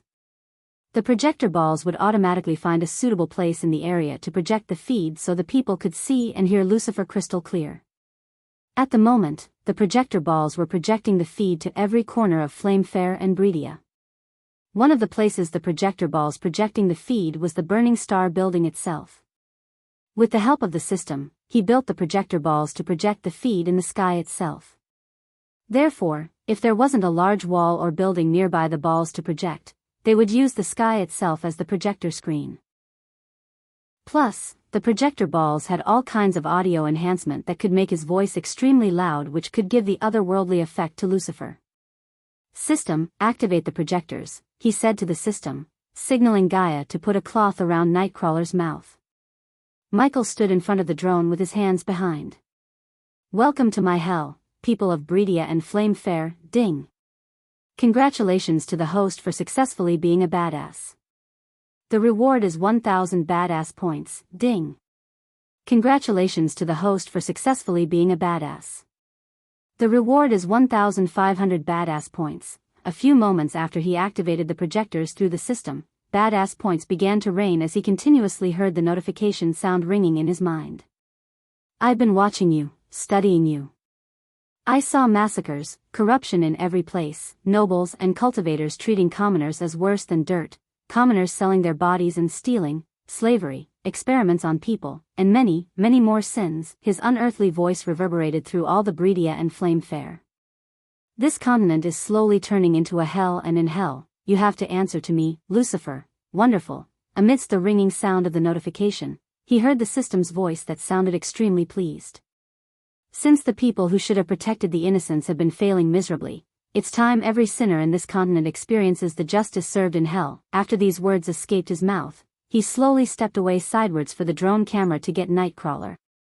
"Let me introduce the human whom you've known as Nightcrawler. He may elude the justice of mortals because of lack of evidence or the incompetence of the authorities. In here, I'd be the judge, jury, and the executioner." Michael let the words sink in the people's hearts. After a few seconds of silence, he went on, "He has killed 10 people, 4 of them were innocent.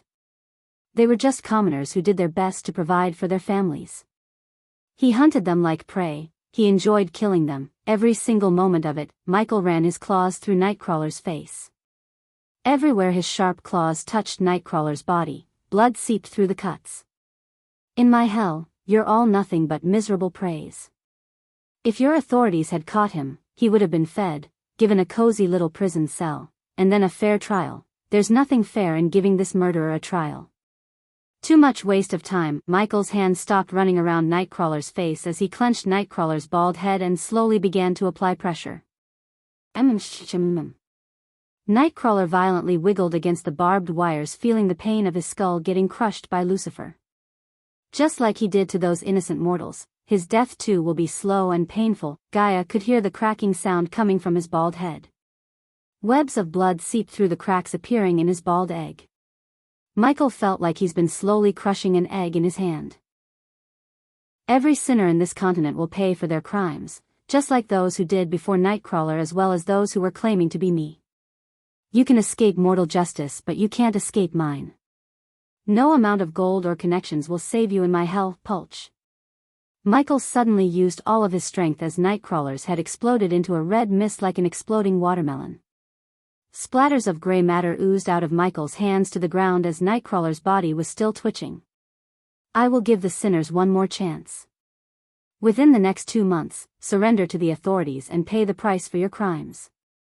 The authorities should give a most fitting punishment for their crimes, or after 2 months, this will continue. Remember, you can't beg for forgiveness from me. The Southern Continent arc will begin from the.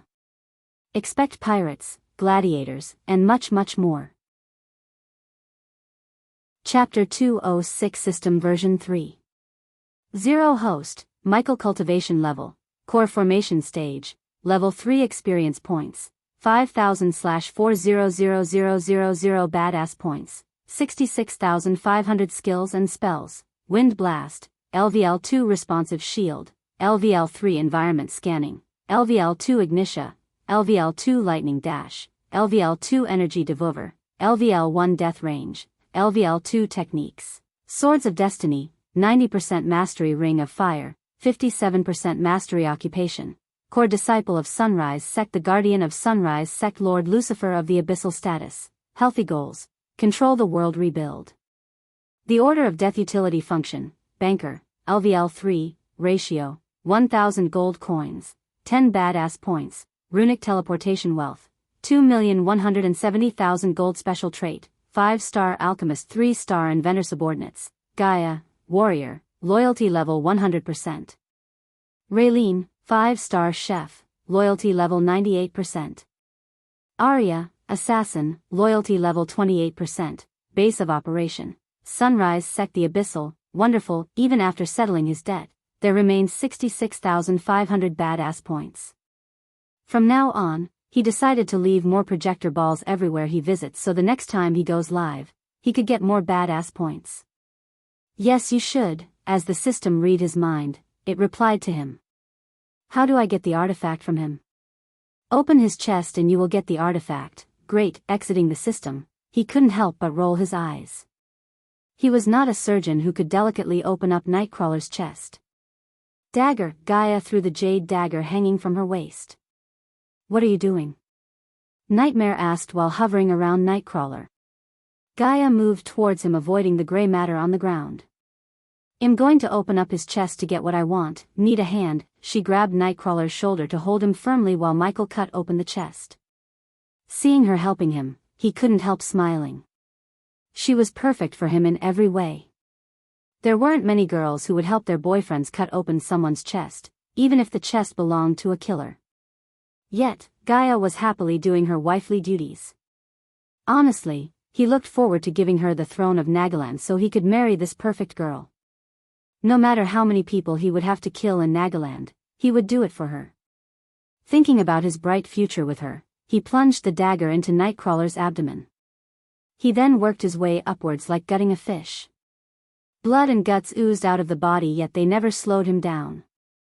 This is gross, Nightmare commented, looking at the gore. Eventually, after a few more minutes, they could see the heart as well as a small copper cube. The cube was attached to the heart, radiating a faint light and a humming sound. Ding! The host has found an ancient artifact. The system requires 30,000 badass points to initiate a scan that could lead the host to something special. Do it. He never hesitated. The last time the system asked him badass points to find something interesting, he ended up with the Abyssal, his own little bat cave. Therefore, when the system tempted him again, he jumped the gun. Great. Initiating the scan. What the fuck is this?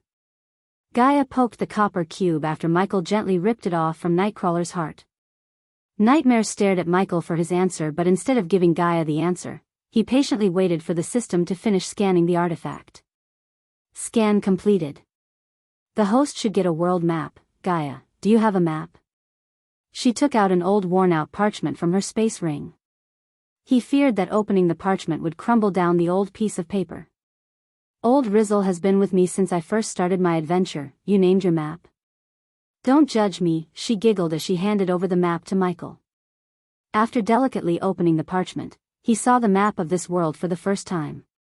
There were 4 large pieces of land, each divided by vast oceans.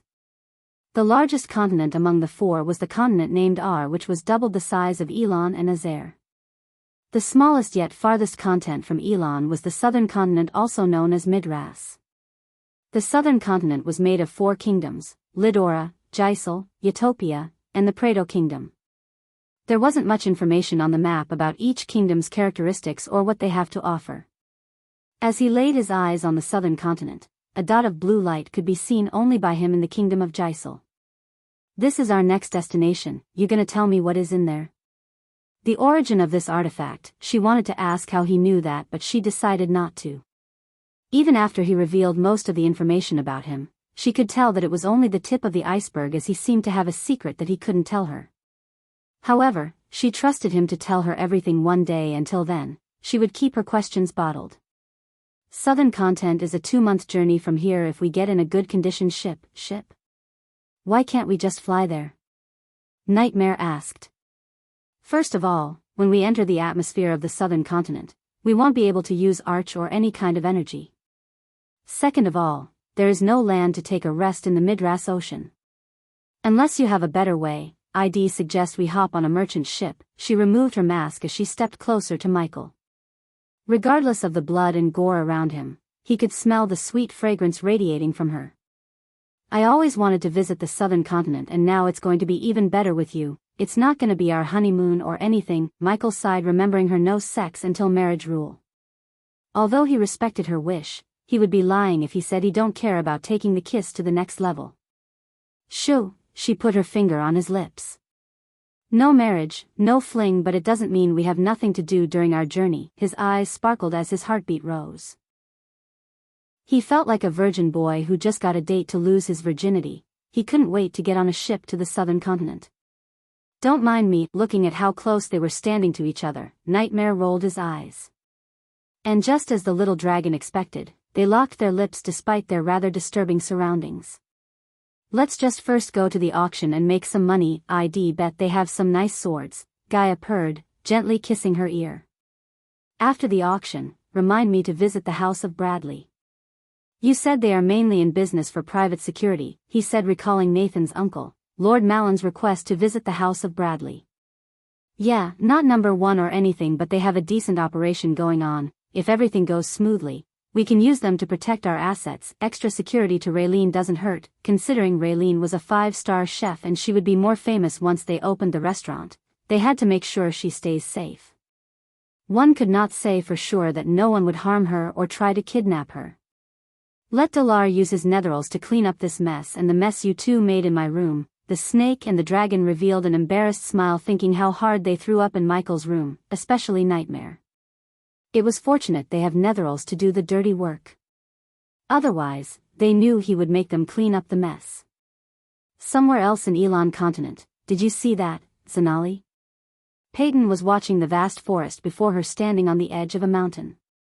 Zanali, the red-haired princess and half-sister of Gaia, carried a face of anger as well as confusion. Yes, everyone in Breedia and Flamefair saw it. It won't take too long for the news to reach the entire Elon. He was mocking us. The Guardians were the authorities he mentioned who failed miserably. Peyton was radiating killing intent as her body was shivering in anger. His words, Peyton. The real questions we should ask are, how did he project himself? What kind of spell was he using? Was that really Nightcrawler he killed? Our mages are working on it. As for the Nightcrawler, it was that brute Nesta's assignment. After Lucifer's little show on royal land using Jurdy's body and netherals, he just made the top of the priority list.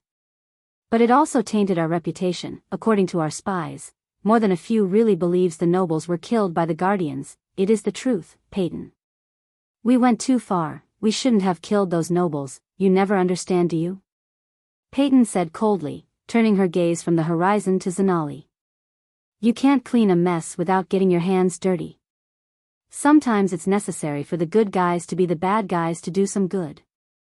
If you think the bad guys will play by our rules, you're naive and stupid. Peyton didn't hold back as her words pierced Zanali's heart like needles. At this moment, Zanali wondered what Gaia did and said could be really the truth about this world. Captain Gerard almost pulled the plug of Operation New Dawn. We cannot afford to take any more shits thrown at us by Lucifer. Increase the recruitment process. I want every prodigy or talented kid on the block to join the Guardians. We can use their love for power to our advantage. Peyton's cold words stopped Zanali's train of thought. Then the championship tournaments in 3 months would be a good place for some fresh blood. Start the screening process now. The tournament might have a chance to get delayed by a couple of months. Tell Noah about the recruitment. I'd bet he knows some freaks of nature. Sorry for not replying to your comments as I've been very busy lately. However, I did read all your comments. I will soon start to reply. Keep those comments coming. Chapter 207. After teleporting back to Flamefair, they didn't spend any time as they took off towards Icefair to go to the house of Bradley as well as attend the annual Phoenix Manor auction. In the skies, the trio occasionally noticed several groups of people in fancy winter clothes and mercenaries in armor flying towards Icefair. Considering the snowfall had worsened since he left Flamefair, Michael could barely recognize the faces in the sky through the snow. Icefair was roughly 1,000 kilometers away from Flamefair, and with snowstorm affecting their flying speed, it took them a full day to reach Icefair. Among the 4 duchies of Kethen, Icefair was a far more accomplished and fancy-looking city by far compared to the other 3 duchies. The constant war between the Rosegate, Penttown, and Flamefair was one of the main reasons for Icefair's development. The Duke of Ice Fair made his fortune by selling weapons, food, and many other resources needed for a war to the other duchies. In simple words, Ice Fair was the oil that keeps the war between the others running. As they approached, large groups of travelers could be seen on the roads beneath them on the ground. As far as the eye could see, various types of people such as merchants, mercenaries, commoners, and nobles could be seen sharing the roads. When the city walls appeared in their sight, Michael, Gaia, and Nightmare descended from the sky to the ground. As usual, at the gates, several soldiers were standing in a line. They were there to make sure every single soul is paid an entrance toll before entry. After paying that entrance toll, entry to the city would be given without trouble. While standing in a line, Michael could feel many eyes landing on him and Nightmare on his shoulder, yet no one openly approached him. He also saw some of the merchants paying more than the entry fee to avoid the forceful inspection of their goods. The soldiers were agitated to see the dragon, but they quickly regained their composure. After witnessing them taking bribes and forcefully inspecting the goods of those who didn't bribe them, he understood what kind of soldiers they were. They were the type who loved to bully but couldn't stand to be bullied in return. Knowing that anyone who had a dragon for a pet would not be of ordinary stature, the soldiers didn't dare trouble Michael and Gaia. Hence, Michael's group was easily able to enter the city without any hindrance. Entering the city, Michael looked around the place with observing eyes. Unlike Flame Fair, Ice Fair streets were filled with people of all classes. A group of workers was constantly shoveling the snow away from the streets to make life easier for caravans and the people. The white marble stone used to construct the majority of the buildings on each side of the street gave a unique charm to the city, as the occasional frozen water fountains and white maple trees enhanced the beauty even further. The auction won't start for another 2 days, let's find an inn and eat. I'm starving, how could you starve? The arch energy will keep your body sustained, alright, no more meat for you then. She flicked Nightmare's head as the little dragon quickly shouted, no. Nightmare feared that he wouldn't get any more of those delicious juicy mean Ghost was giving him.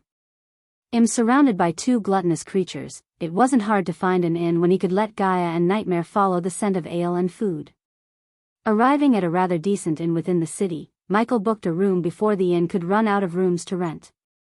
I wish we could open restaurants in every city we go and make Raylene cook for us there. Michael did not even sit on the bed to relax before she started to rush him.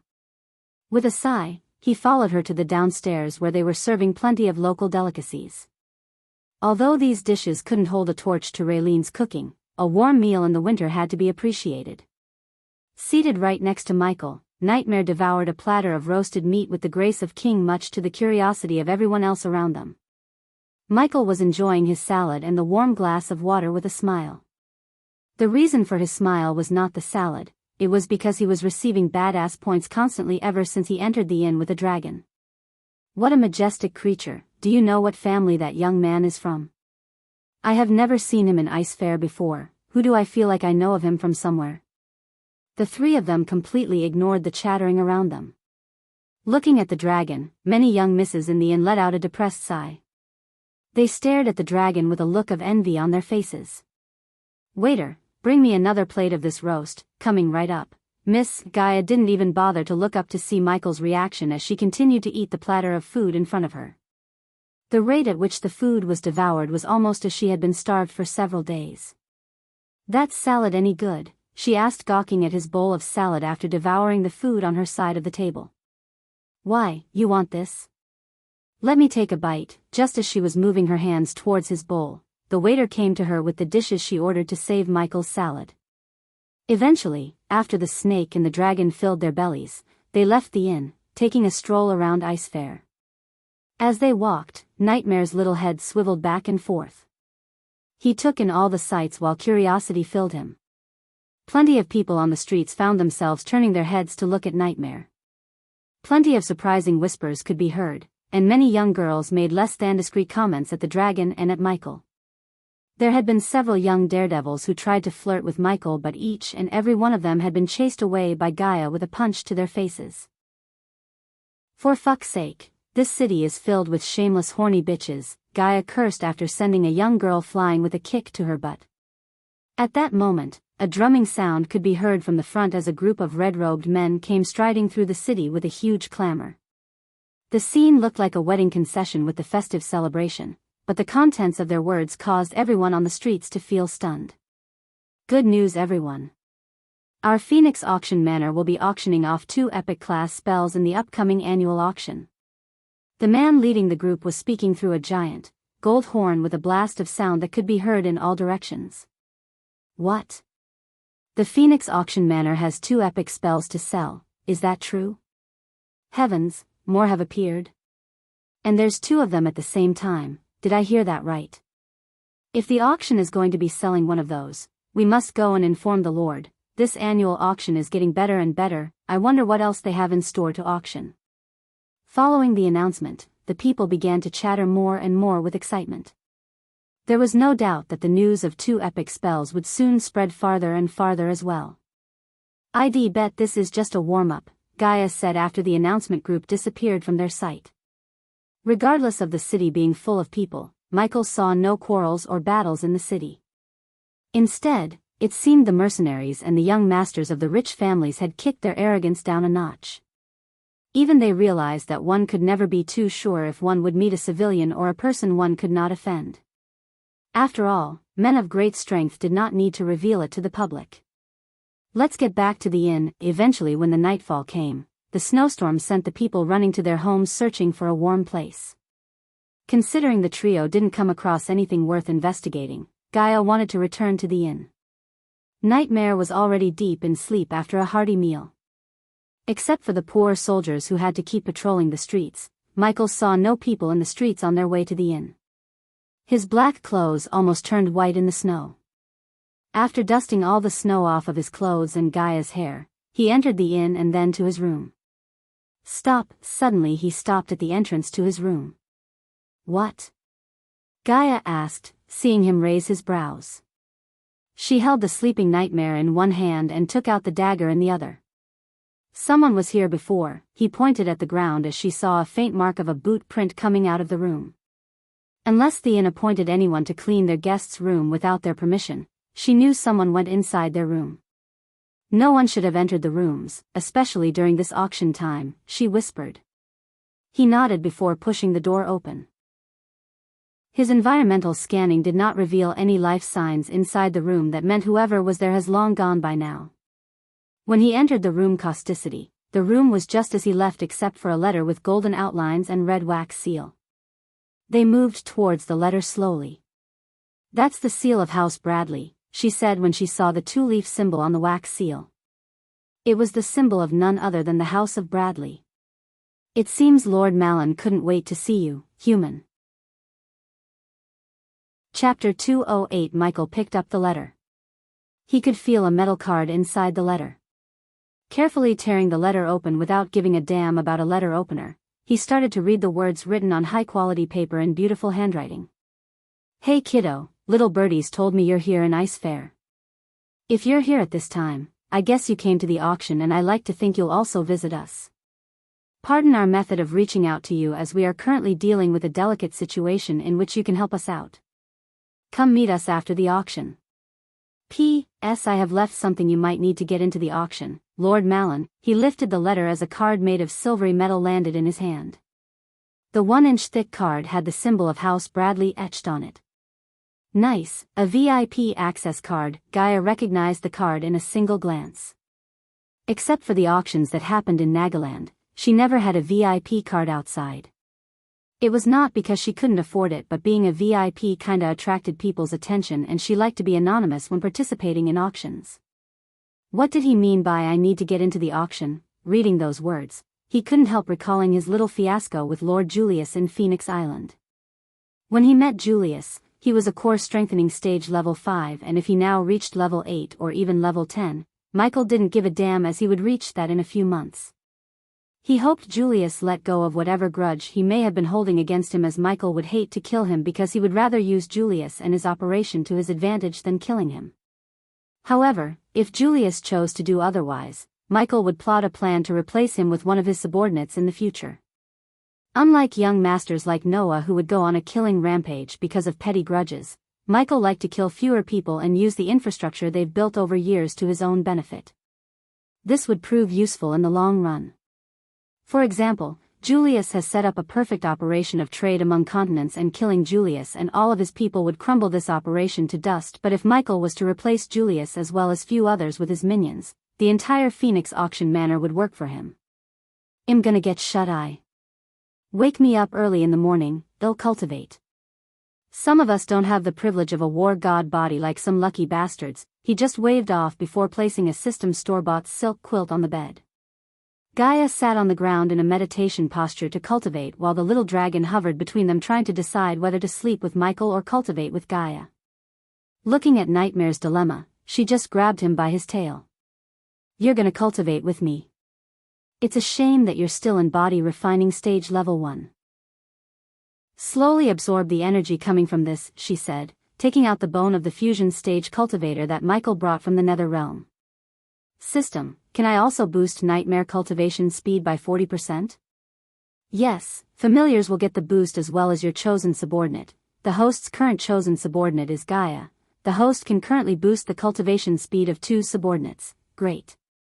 System, boost Arius cultivation speed. I will bring some resources to Raylene when I get back to the sect, I can feel it. It'll reach level 9 in a couple of weeks, I'm awesome. Gaia proudly exclaimed, looking at Nightmare. She had no clue that her cultivation speed was being boosted by Michael. Coupled with her innate talent, the 40% boost can let her match Michael's cultivation speed itself, as he couldn't go on a killing spree every single day. The night quickly passed. Dawn somewhat broke the dark winter skies from the horizon, marking the opening day of the Heavenly Phoenix Auction, which had long since opened its gates. The giant gates had been decorated with ribbons and lanterns as both people and workers streamed in and out of the building. In the distance, quite a few dressed-up people stood there, waiting for the auction house to open. Today was the day of the annual auction at the Phoenix Auction Manor. In the past, this had always been the busiest day for the Phoenix Auction Manor, but today, they had the 2 epic spell scrolls and various unique items for sale. This year was even livelier than the years before. Regardless of the rain of cold snowflakes, there were already many people waiting by the gates. The Phoenix Auction Manor building was exceptionally tall. Despite being only 3 stories tall, it had already reached several dozen meters higher into the air than of a typical 5-story building back on Earth. Just like most of the buildings in Ice-Fair, it had been also built using a marble-like shiny white stone and decorated with sky-blue windows. On top of the great big gates to the auction house was a 3-meter-tall board that had the 3 words, Phoenix Auction Manor, written in fancy calligraphy. More and more people began to gather at the Phoenix Auction Manor and filled up the nearby streets. Caravans found it extremely difficult to get by or find parking. Many people had been waiting for at least 2 hours before the ear-splitting sounds of a gong and firecrackers could be heard. This year's annual auction had finally begun. The auction this year wasn't like the past auctions. In the past, there was no fee to enter the auction house, either to participate in the auction or just to watch it. However, because of epic spells and the uniqueness of the items, the admission fee this year hiked up to 50 gold coins. This was not the amount a villager or farmer could afford, but again, this was not a place for the poor. Although this hike in prices made many people unhappy, it did not deter the people with money in their pockets. At the same time, it had gotten rid of the people who were merely there to watch the show and not buy anything. In this way, there was enough room for all the rogue cultivators and mysterious figures that were extremely interested in the items. After the gates opened up for the auction house, the people who already had tickets and waited outside for a very long time began to enter through the entrance in a straight line. On the other side of the buildings, there were much fewer people, and all of them wore elegant clothes that basically screamed nobles. VIPs, please come this way, a young man was standing near the entrance, screaming his heart out. Since Michael had a VIP access card thanks to Lord Malin, he walked towards the VIP entrance.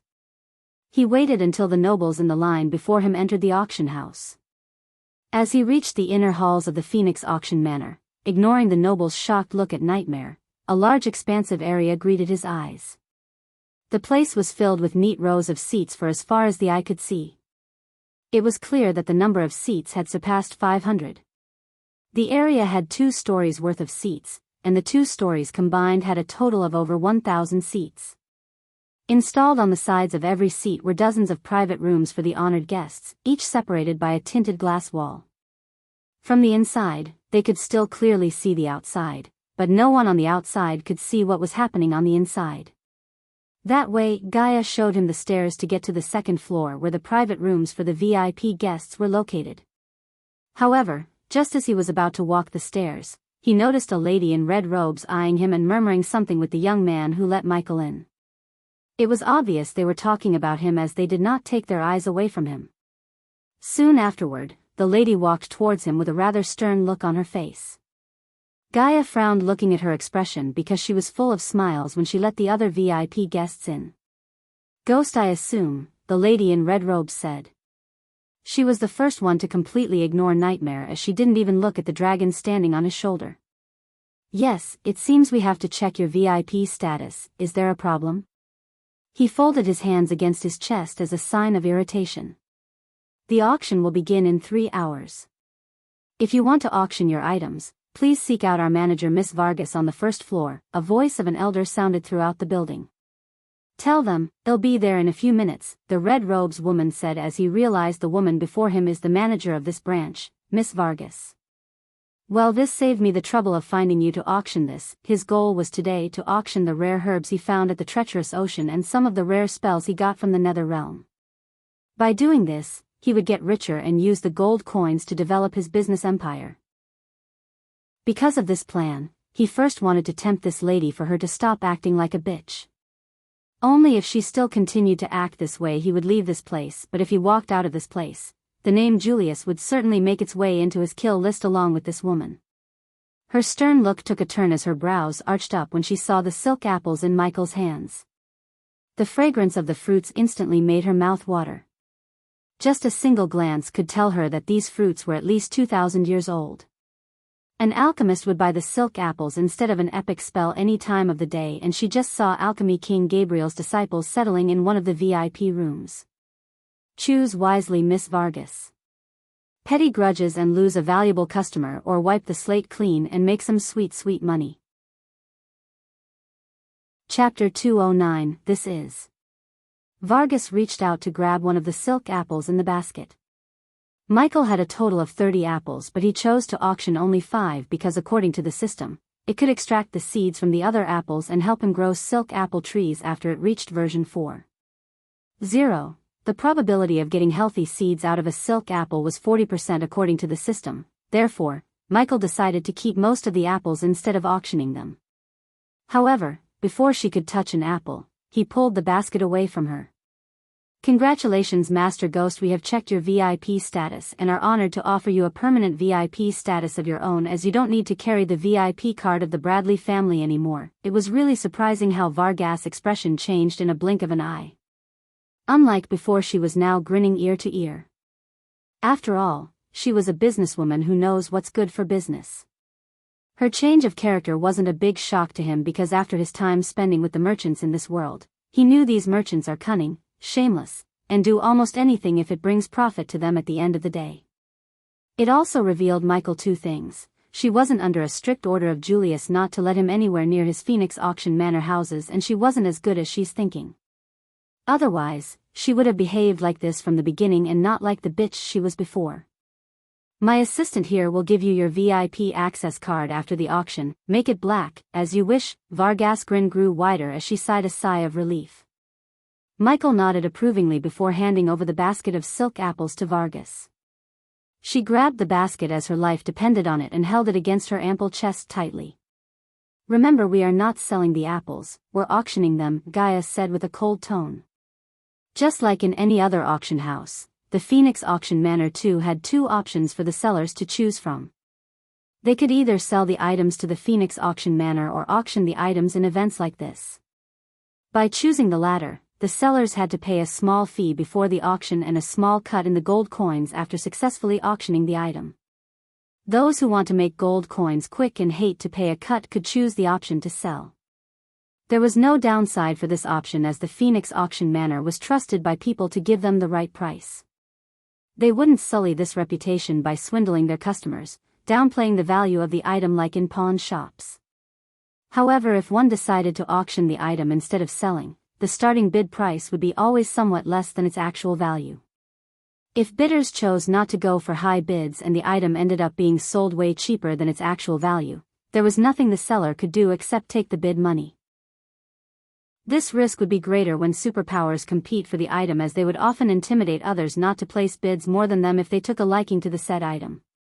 Plus, selling the items instantly was always a great way to remain anonymous, as the deal would happen between the auction house and the seller, no third parties included. In the method of auction, however, the bidder, the representative of the auction house, and the seller would meet in the same room for the exchange of money and item. If the bidder chose to pursue the seller or the seller chose to get the item later on from the bidder's corpse, there would be a problem. End of the day, it boils down to the rarity of the item, the number of gold coins, and the greediness of either party included in the deal. But auctioning it is, Michael interrupted Vargas when she was about to speak. And put these in the auction too. The next moment, he made Vargas' heart almost jump out in shock by taking out a few 3,000 years old herbs such as storm leaf, bitter barberry, river chicory, and ash bloom. He plucked these from the treacherous ocean. Her body became rigid. Whoa! Vargas gasped. Either of these herbs could go for 300,000 gold coins minimum. Yet she also knew that alchemists like them rarely auction rare herbs such as these. She couldn't help but wonder why he's auctioning these herbs that most alchemists consider priceless. For other alchemists, they were indeed priceless, but for him, these were just overrated junk because he could get the same medicinal qualities these herbs provide from common plants which weren't even acknowledged as herbs by the alchemists in this world. That's all.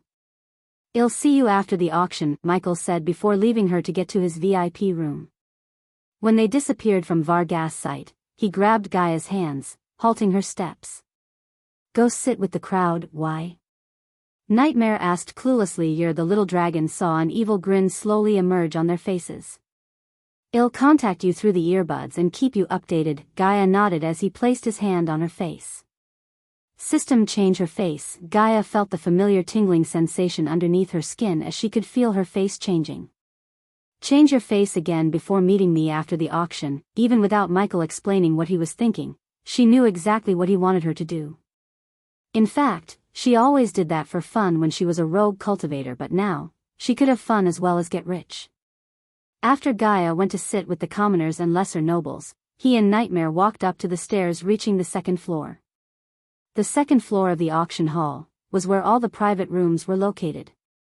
Those who had the privileges of staying in one of those rooms were all wealthy people with great influence.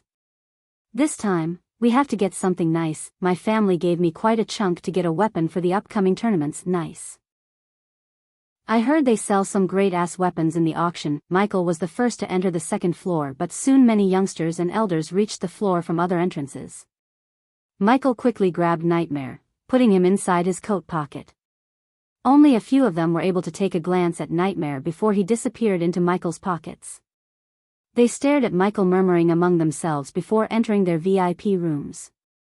Michael just slowly walked past each room as he soon came in front of a door that had the symbol of the Bradley family etched on it. However, he didn't enter the room as the others did, but waited for the corridors to become empty. Considering the VIPs were far less than the lesser nobles and commoners participating in the auction, after waiting for 15 minutes, one couldn't see a soul except Michael. Spy my little spiders. He retrieved the spying little spiders from his system storage and let them crawl through every VIP room in the area.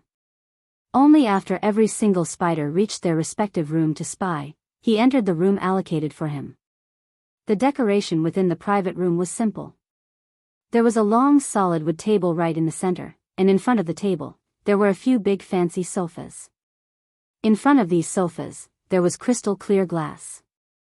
He could see the entire auction hall as well as the stands on the center stage of the auction hall while sitting on the sofa.